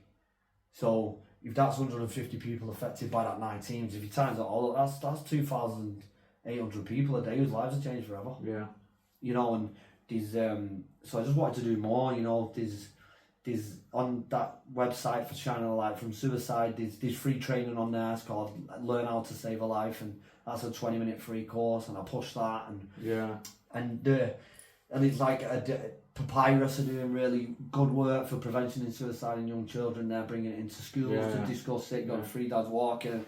And then, so what I did was I wanted to raise awareness for them. They've got this helpline and a phone number for them. So I wanted to raise money for them and raise awareness for them and start raising the conversation for suicide again for Bowie, you know. Yeah. And then so the shirt and tie Bowie, they used to love the army and camping. So we all wore camouflage ties to his funeral. So I kept the shirt and a tie, and what I did was I did the Manchester Marathon, and they had a sign up with Papyrus on, asking anybody who's left a message, anybody who's lost someone to suicide, to leave a message on the shirt. They had loads of marker pens with me, and then the shirt was full. So then the goal was to do Ironman Leeds wearing the shirt and tie. Yeah. So I wore the shirt and tie for the whole race, and on the shirt and tie was just full of everybody's signatures that I got from like the Manchester Marathon, posting on Instagram, and then I got to do that race for 30. Like it was over 13 hours it took to do that race, but then for that whole day, like every name on the shirt, it got to represent. It got to be alive again. You know what I mean? Yeah. Every name on the shirt, even though the people were dead, they had purpose. Yeah. And so on. They were part of it. Every name was not here, but they had purpose in this life. Mm-hmm. Do you know what I mean? Yeah. And we raised good. I think we raised about 1,800 quid for Papyrus. You know, and I got to push the message again, and he pulled me right back on track to try and like really help with the suicide and stuff now. What do you think suicide rates are so high? So I think, I don't. Your opinion. This is my opinion. Yeah, it's my opinion because I feel like everything. I feel like everything's back to front in our society around it. I feel like everybody's getting it wrong, and if you go out there and ask 100 men and 100 women why there's a higher percentage of men taking their own lives than women, majority of them are going to turn around and tell you it's because men don't talk. That's not why more men die from suicide than women. The reason behind the percentage of men dying more from suicide than women is that they use a more meaningful method. There's actually more women, I'm sure it's like, I don't know if it's double the amount, but there's a lot more women. Last time I checked it was double the amount, but it could have changed, it was years ago there's more women trying to take their own life than there is men. Yeah, but men are more successful. Yeah, so what you should be doing is trying to keep men safe, but then more mental health support for women. Yeah. But there's not more mental health support for women. There's less, because everyone thinks it's because men don't talk. Yeah. It's not, it's the methods they're using. Do you know, and the course on how to learn to save a life, it discusses the fact that you've got to ask somebody, are you thinking about suicide? Is this what's on your mind? Because if you directly ask them, you're gonna help them think, oh, he talked about that dead easy. Yeah. So because you're talking about it, they feel they can. Yeah. So if a man tells you, if you say to a man, are you thinking about suicide? And open the conversation and make him feel comfortable enough to say, you know what, I am. Then you know to put a plan together. Yeah. And these websites, there's all sorts of things where you can get a structure of a plan. You can go to his house.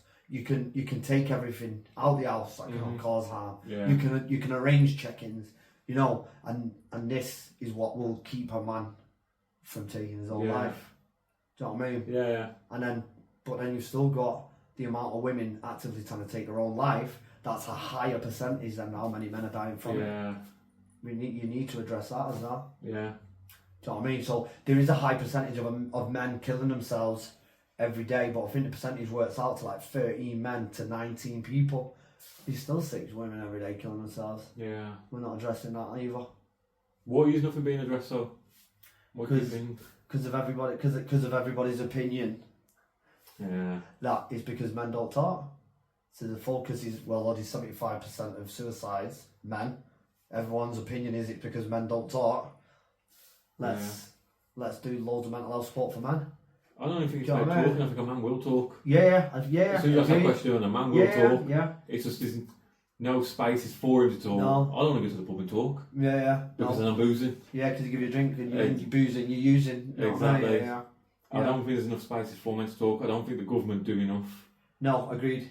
Like I spoke about earlier on, the GPs. Yeah, and it's reliant upon things for like Andy Mann's Club, Direction for Men, to provide these spaces. You know what I mean? It's reliant upon charities like Shining a Light from Suicide to teach people on how to get a plan, to teach people to talk to somebody and use the word suicide. It's reliant upon everybody else to do what the government's not. All these things you just named. Andy's Man's Club, Men's Walking and Talking, all the other charities. That's where people have just gone, you know what, I've had enough. And we're doing it off our own back. Something. Yeah. It's mad, there's more services out there. Every day run by normal people, volunteers. The government who have got all the money in the world and doing nothing. Agreed. And then in these spaces, you could be having these conversations. Yeah. Are you thinking about suicide, mate? Mm-hmm. Then you might feel safe enough to tell you, yeah, I am. And then if he does, then you know, if you do like some of the courses around suicide, like the one I mentioned and stuff like that, you'll find out, get a plan. Yeah. On the plans, it tells you things to go over with them. Yeah. You know what I mean? In the plan, you'll know who do you speak to the most. And then, like, you don't mind me speaking to them, do you? They'll probably say, no, I don't. Then you'll get their phone number. Then your network's opening to take care of this guy. Yeah. Like I say, removing objects from out the house, anything that will help him to get to that goal that he's got. Then, that's what men need. Yeah. They need that plan, they need that support, they need somebody around who knows what they're doing, which all goes back to education around it. There needs to be education on suicide. Which is zero. Unless you search for it yourself. Which is why that Free Dads Walking now have pushed and pushed and pushed on the government to get it into schools, to start getting this education. You know what I mean? Because it's just such a taboo subject. It's just not spoken about. And I ain't saying men ain't talking, but the whole subject is spoken about mental health. And this is what they're saying. So because it's taboo and because nobody wants to talk, so when someone is thinking about suicide, they don't want to say it. Yeah. So you've got to make them feel comfortable to say it for that exact reason what you've just said yourself. Yeah. What do you think about labels? What come with it? I think it's difficult. I think like ADHD is thrown around too much. Yeah. People, you go on Instagram, it's like it's a fucking fashion, it's like it's funny. Oh. Do you understand what I mean? And it's dangerous. No, it's like it's funny, man. It's like, and it's not funny for the people who are suffering with it. It's fucking hard. Yeah. You know what I mean? Oh, now I ain't dissing nobody, but just say how it is. But my pet hate is I go on Instagram and I see someone's bio, and it's bipolar warrior. That fucking gets me going. Like, I've got bipolar. I'm not bipolar warrior. I'm a fucking. I'm a survivor. I'm going down. I ain't a warrior against this. I ain't winning it. It's not something you can fight, is it? Like, it's there forever. Yeah. Like, I'm running from it. I'm hiding from it. Like, that's my mindset. I'm running and hiding from it with medication, with routine. Whatever else in it. And if I'm off the medication, I'm off my routine. You thought? Then bipola's gonna fuck me. Until that day, I'm running. Yeah. But that's my pet hate. Bipolar warriors. Yeah, it's not. You'll never. It's not something you'll ever beat. It's not. Yeah. It's not a battle that can ever be. I was gonna say it's not a battle that can ever be won, but it's using the word warrior. I agree. You know what I mean? You'll never be cured from it. Yeah. You've got to learn how to live with it. You know what I mean? But we spoke before we started. If you're fighting, you're not living, are you? Exactly. So yeah, we were speaking before we were recording the labels. Like, I understand why some men are scared to go, listen, I ain't fucking doing well. Just because we've all got this image, do you know what I mean? Like, you've been in the army, you've been in prison, you've been on drugs, you've been fighting, you've been all that. Then for you to go to someone ain't feeling alright, that takes a lot of courage from yourself. It does. And you might never get taken serious for it. No, I agree, and I think it's the person on the receiving end of that as well. I feel like everyone's too busy to even out these days. Yeah. As well, that's what I mean. I feel like I don't know, I just feel like, I feel like there's a lot of people don't know what to do with it. Yeah.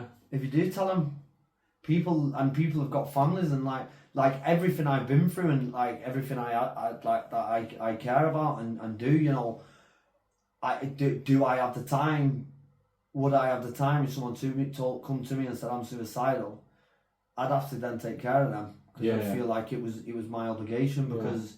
Do you know what I mean? But then my kids suffer and my missus and my job suffers. Yeah. Do you know what I mean? And I feel like there's loads behind it. Yeah. Do you know what I mean? And a lot of people, sad to say, I've not got the time.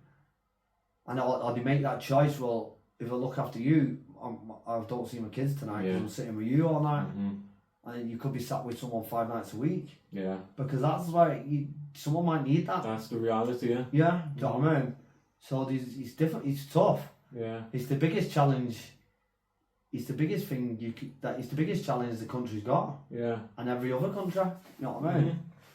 Yeah, like with these labels, like for example, you're an ex-addict. How does that label feel to you? Because people get an image. Yeah, of course they do. And you know, I was that guy, man. I went from Parkway to Park Bench. Yeah. I'd have all my good gear on. I'd have money in my pocket. I'd go to the pub. I'd have a couple of bites, and that's all it was. And before you know it, I could be having a crack pipe in someone's house. Yeah. 3 days later. And that's what I mean. By you just being an ex-addict, straight away. Do you know what I mean? If someone rung me, Smackhead, know what I mean? Yeah. An ex-addict, you go, fuck you know. Yeah, straight away. Yeah. Yeah, label. Oh, he's got PTSD. Fucking hell. It's fucking me, you know what I mean? Yeah. Oh, he's got ADHD. Oh, he's got me bouncing off the wall. Yeah. You know what I mean? It's not that, you know what I mean? So do you ever get scared to tell people? Not now, but have you? Me, no. Ever? I don't. Nah, I don't think I have. I think when I started telling people, by the time I got to a space where I was alright, it's only till a few years ago. Yeah. So only now, like I'm in a better headspace. Only now it's, I'm an addict, me. You know what I mean? Yeah. I feel like I want to be that guy who can show other addicts. Well, yeah, like you can be an addict now, but then I'm a manager now, and do you know what I mean? I've got. I was you 5 years ago. Yeah, and I think it's important to be that person. You know what I mean? Yeah. I think it's important to be that person. I think it's important to be proud of who you are, to show people. To show where you've come from and you've come out on your brand. Yeah. Like, and that's what, like with my ADHD, and I won't have the meds. I am 100 miles an hour. Like, you might need to take a break from me, like 1 day a week. That's fair enough. But you know, if you don't fucking like me, don't fucking come near me. Yeah. Don't waste your time and don't fucking waste mine, because I ain't gonna change certain things about myself because I won't be fucking able to. But I will be on a mission to change everything else that blocks me off from my growth, you know what I mean? Yeah. And like it or fucking leave it. Yeah. And I think there's power in that. I think embracing it. Owning it. Yeah. Owning it. And I think more of us that own it, the better it'll get, you know what I mean? Yeah. And I think, you know what I mean, speaking out, like, I think too many people, the labels, people use them like, oh, that's me ADHD, that. And it's like, people are just saying it. Yeah. And it's like, don't just say it. It's not. People suffer. These people suffer with it. Don't just say it. Yeah. Like, please don't just say that. No, if you're in work or someone's having a laugh and a joke about it, I think we need to come, as much as labels are a bad thing as well, joking about labels are a bad thing. Yeah. Do you know what I mean? You wouldn't joke about cancer, would you? Exactly. So why would you joke about mental health? Yeah. Like I said, with this bipolar warrior shite, like for a long time I was embarrassed about being bipolar. Right. Just because people think you're fucking nuts. Which I can be nuts. Yeah. But people automatically, like you says, addict, nah, PTSD, do me a favour. Yeah. You know what I mean? People don't want to be around you. Same for me, like being bipolar, people are like, no, fuck that. This guy's nuts. And what do you reckon? Do you reckon it's that lack of education, isn't it? It is, yeah. Like I said, schizophrenia, bipolar, nuts, ex-addict. He's going to be 6 stone wet through. He won't and he's hold the job down. Summer. Yeah. If you give him a job, he'll be out of it in 6 months' time. Yeah. You know what I mean? You won't be in every Monday. Yeah. You know what I mean? That's what I mean. So I think people are scared to talk just because of them getting labelled. Yeah. He's that depressed bloke. So they won't say it. Yeah, I agree. Yeah. And not only that, you've got to think about the more serious stuff as well. Do you know, if you've got kids and like you'll know yourself or bipolar and you know you have one bad day. That one bad day could end up with social services like that. Yeah. So people don't want to say it. It's like, I'm not saying that because, you know what I mean? Yeah. People will judge it that far. Yeah, people think, oh, he's bipolar, he's having a bad day today. What's he like at home? Teacher in school. Teachers in school. You know, I'm an addict with PTSD and ADHD. Yeah. And then one of my daughter's school teachers watched this podcast, like fucking hell, covered in tattoos and you know what I mean. And like you'd think that they think maybe look at my daughter in school and think things. I wonder what it's like at home. And he's good at home for her, you know what I mean. But is that actually the case? Was that just fucking us? Yeah. Do you know what I mean? Yeah. No, I'm in my own head about it. Do you know what I mean? Then I'm in my own head afterwards. Is that actually just me? Yeah. Because I always say, like, people look at me and they think I'm going to probably fucking rob you with the tattoos and that, but like, is that just me or do people generally think, man? Yeah. You'll never know. And that's the same thing as a label. Yeah. It's the same thing as a label. And then the fear around that not knowing is why people don't mention it. Exactly. But I hold it. I've never, I don't think I've ever been scared of saying it because I was too fucked to know I was fucked. Yeah. But now I'm not, and I'm in a better place. Like, I freely speak about it. Yeah, and I think you should be fucking proud of who you are. I think you should be proud of who you are, and especially be even prouder if you're in a good place with who you are. Yeah. And fucking let everybody else know you can fucking get here. Do you know what I mean? Yeah. I think it's fucking important. Like, I've only very recently, like, people very close to me know. I've only recently started to fucking own it, fuck it. Good. I don't care. And you feel better? I do, yeah. A lot of people are surprised. A lot of people are surprised. Freedom. Boy. Yeah. Yeah. Yeah, I feel like I ain't holding anymore. Good. Tonight can rebuild. Exactly. Yeah. Yeah. So, I mean, I'm putting out through this, trying to do a bit of positivity. People look at me, they say I'm my business, I got my boxing, I go gym. Good. Got my fucking beautiful kids. Then behind all that, I'm fighting every day. Maybe you should let me come back and interview you. Yeah, one day. But yeah, moving on. You are now Ironman. You compete in Ironman. Explain what that is. So you swim 4K. I think it's 3.8. So do the swim, out the swim, pedal bike, 112 mile. Finish your 112 mile pedal bike. 112 mile. Yes. Finish that and then run a marathon at the end. So I've done a couple of them. And how long does that take? Took me the one I've just done took me 13 hours 45 minutes to complete. Yeah, I swam the Channel as a relay in 2022, I think. Swam to France in a pair of speedos, lots of jellyfish. And where's that resilience and motivation come from? The same place. Do you know what I think? It's part of being an addict. Because if I was to use drugs now, I'd use drugs for 7 days. Yeah. The same resilience and the same cogs that don't stop are the same cogs that go into addiction, that go into my ADHD, that go into my PTSD, that go into my overthinking, that go into my... It's those cogs that can help me do the Ironman are the cogs that cause me problems. It's a positive addiction. Yeah, definitely. The cogs that get me through these endurance things are the cogs that are my problems if I don't deal with them. So it's good you could training up to like 15 hours a week, 5-hour bike rides, to runs, and... What's it do for you mentally? It helps me not have to sit with myself. Yeah. So that's where I've just done Ironman Leeds on the 27th of July. So like I say, I swam the Channel. Then I did Ironman Bolton in 2023. That was a full Ironman. Then I just done this Ironman. I did a 12-hour bike ride for the NHS during COVID to raise some money for bottled water because you couldn't use jugs and cups because of COVID. So we was raising money for amounts of bottled water and people were taking bottled water. So we did that. And all I've done is run away from myself when I get out of jail. So I need to learn now to sit with myself. I need to figure out all these issues we spoke about before. I need to try and learn to speak better. I need to try and learn to read things, take a step back. I need to try and learn that not everything's going to be took away from me. Yeah.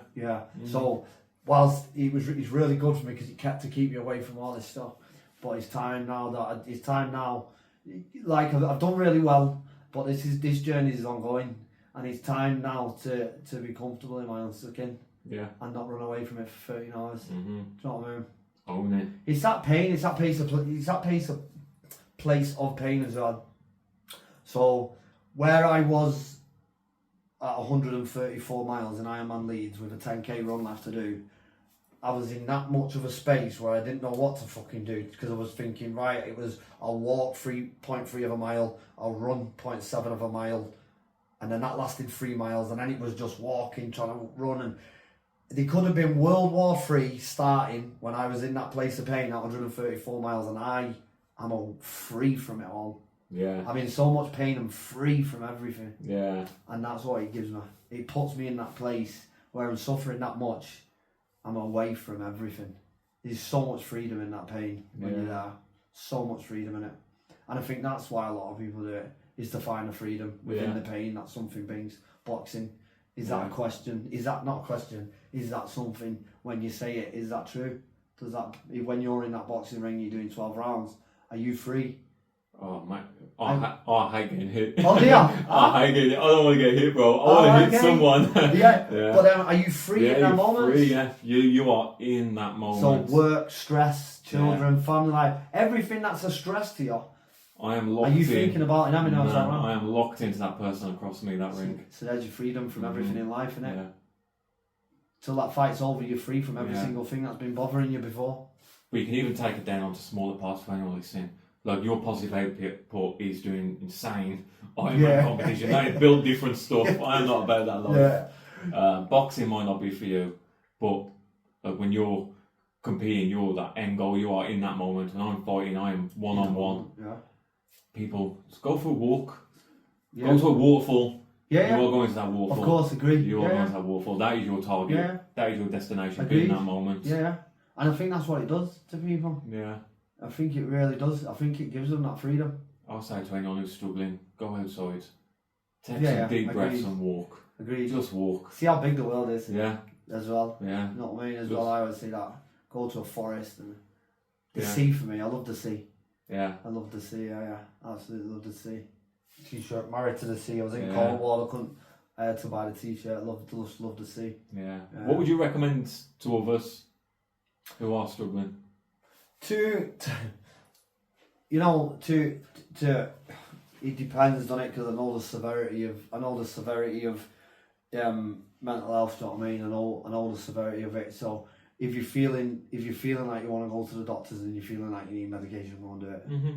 Yeah, go and fucking do it. Make sure you speak to a professional. Don't be scared to do that. That might help you. Don't be scared. Speak to a professional. Definitely speak to a professional if you need it. You know what I mean? Yeah. Cold water, getting it. And when I say cold water, you don't have to go and get in a lake at 5 in the morning. Like, there's a difference between Instagram and reality. Yeah. Yeah, there's a difference between it. That's that world. The reality is go upstairs, swirl your face with cold water. So it has to be. You don't have to fill a bath up and get ice in it and sit in it. That is really good for you, but just swirl your face with cold water and put it around the back of your neck. If you're having a panic attack, or anything like that, cold water will work for you in that instant. If you feel like you need to go to the doctor and get meds, go and do it. If you feel like you want to run, go and do it. If you feel like you want to walk, go and do it. Yeah. Do you know what I mean? Try and get an experience in everything till you find the experience that works for you. Do something, don't do nothing. Yeah, that's it. That's 100% it. Yeah. I've been pushing every single episode. Yeah. Go to the gym. I go gym. Yes. I like the gym. Agreed. Go to the gym. I boxed. I'd never been in the gym. Weight scared me. I know what the fuck I was doing. I don't know what these exercises are. I have no idea. Zero knowledge. But I went in there. Yeah. I did it. And I fucking found my feet. Watch YouTube videos. Show me how to do this. Build confidence. And I love it. Now it's part of my routine. It's good. It really is. It's good that you push that. It really is good. And it'll help a lot of people if they do it. People do need to do it. Definitely exercise. But even if they ain't exercising, like I said, walk. Anything. Or if you are struggling with isolation, or your pals just want to go pub and you just want a fucking normal, sensible conversation, there is so many normal people who run programs to get involved in, which are completely free. And you can go there and just sit there and do nothing, or you can talk. Agreed. There's so many different things. You could sit here for hours. Yeah. With so many different options. And I think that's like one of the best things you can push. Yeah. Is go and try all the options until you find the one that works for you. No matter who you are, what your background is, what your interests are, there will be something that you will where you can challenge yourself. Yeah. That's it. There's so many options. Try them all till you find the one that works for you. Try them all. Yeah. Do you know what I mean? Definitely try them all. That's what I say. So what's your plans now moving forward?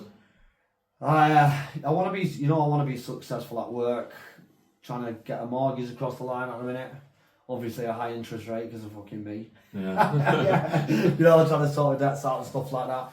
It's them small things. My next goal for me is not doing the extreme stuff. Being a dad, finding out what it's like I'm on a bit of a journey where I'm trying to find out what it's like to be myself. Yeah. Yeah. Normality for you. That's my next step. I just want to be myself. Yeah. You know what I mean? I don't want to be where I was. I've got a traumatic childhood, military, out the military, drug addiction, jail.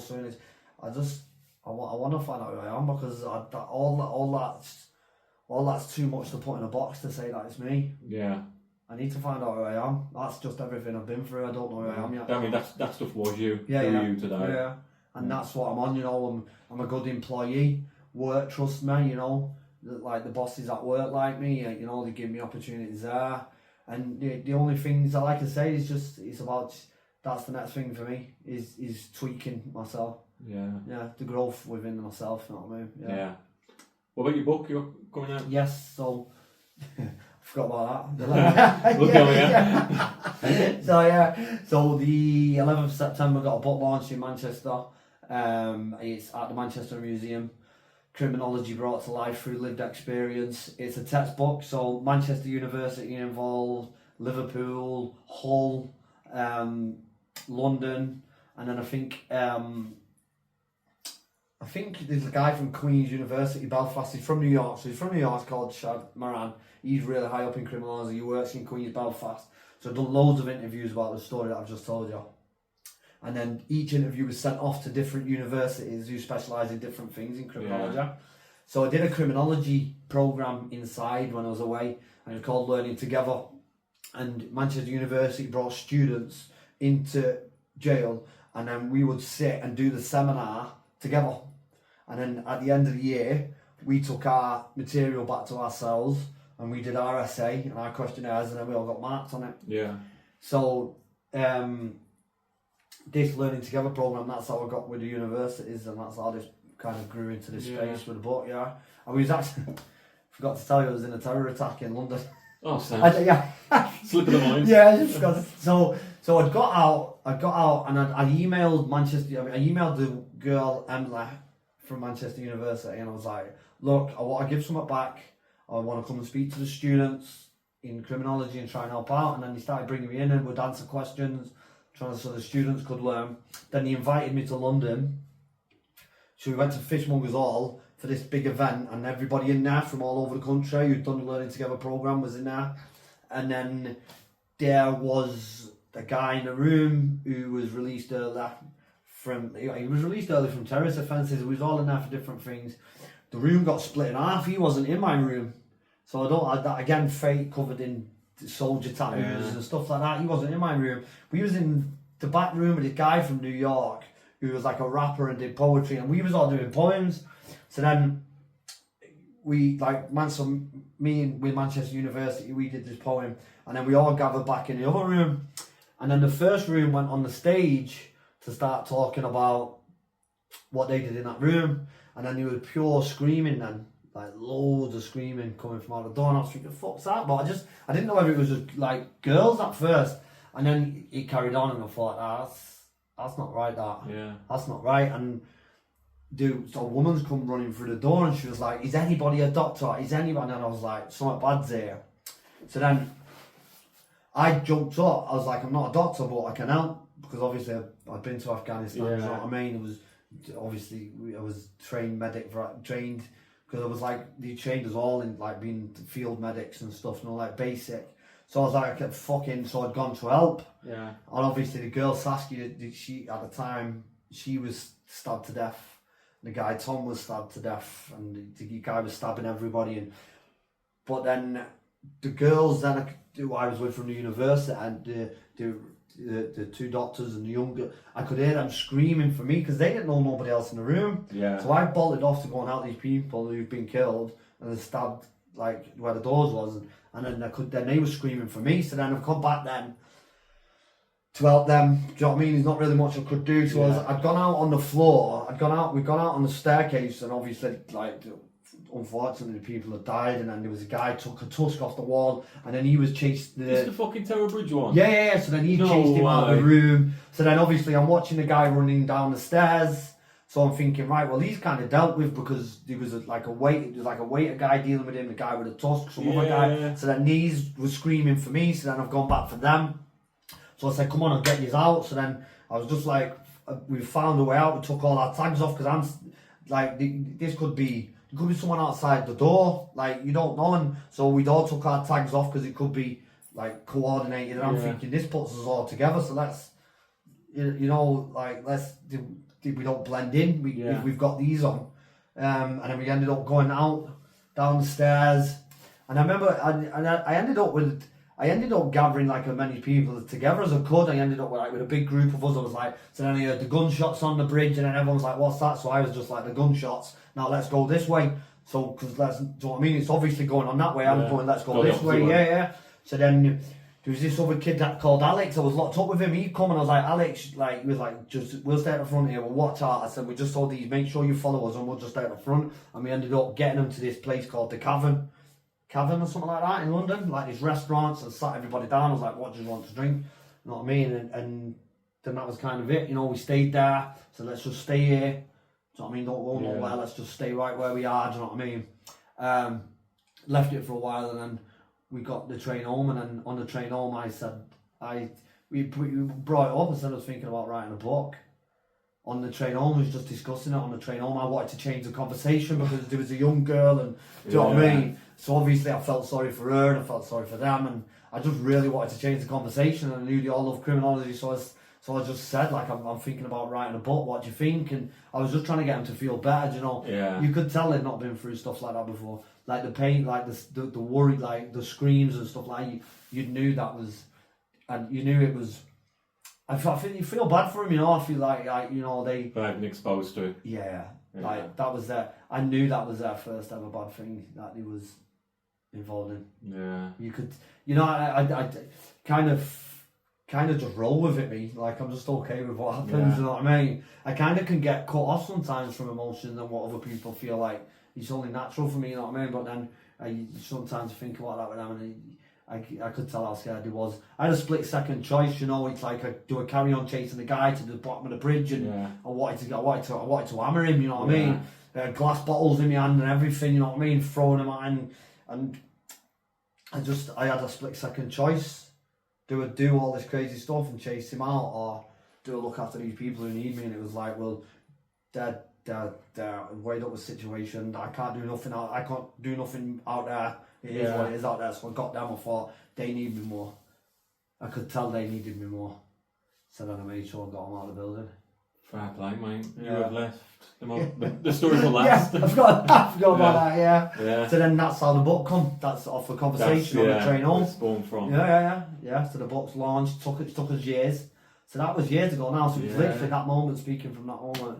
Which is everything's in the book, you know, there's a lot more in-depth stuff and a lot more theories in the book. So each university's put their criminology theories into different parts of my life, how I got into crime, how my upbringing was, drug addiction, getting out of crime, being, you know, and it'll be used across all the universities in the UK. It'll be used for studies, it'll be used for new students, you know, it'll be used where it matters. Yeah. And people can buy this book? Yes, it's on Amazon. I'm on Amazon. Okay. So it's expensive because it's a textbook. Someone made a joke the other day saying I'm worth more than J.K. Rowling. But it's just because her books are like child books, you know what I mean? But because it's a textbook, it's expensive. It's about £75 a book.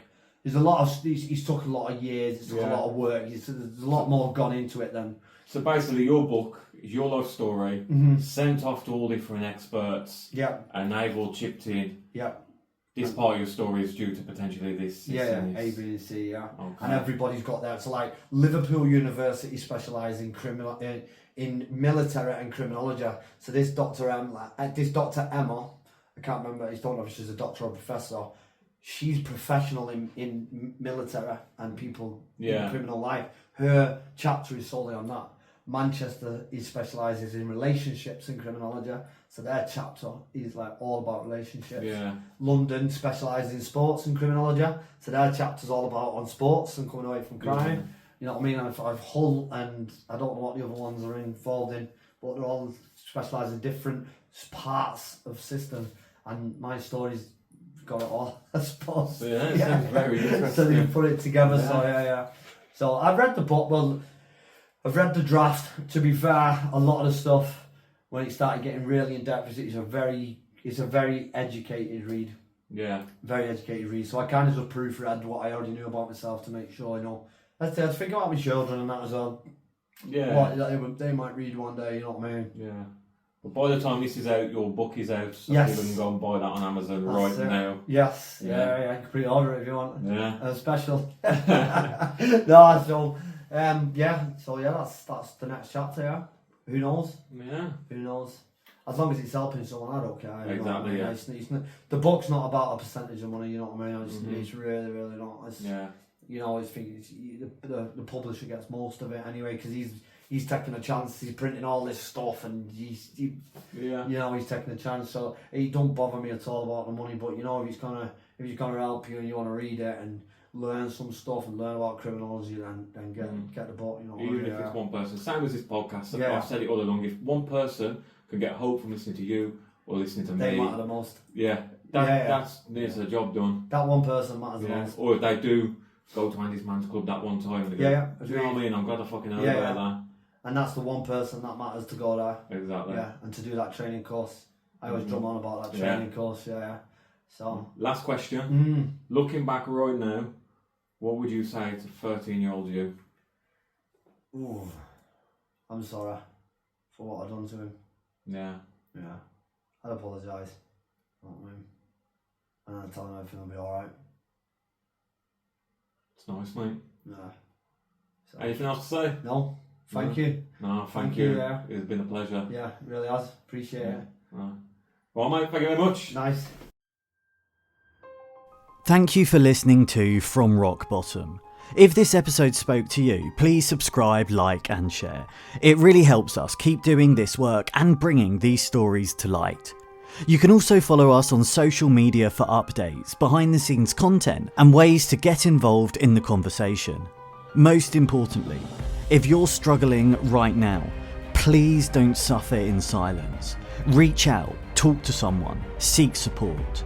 You are not alone, and you are absolutely worth life. Take care, keep fighting, and we'll see you in the next episode.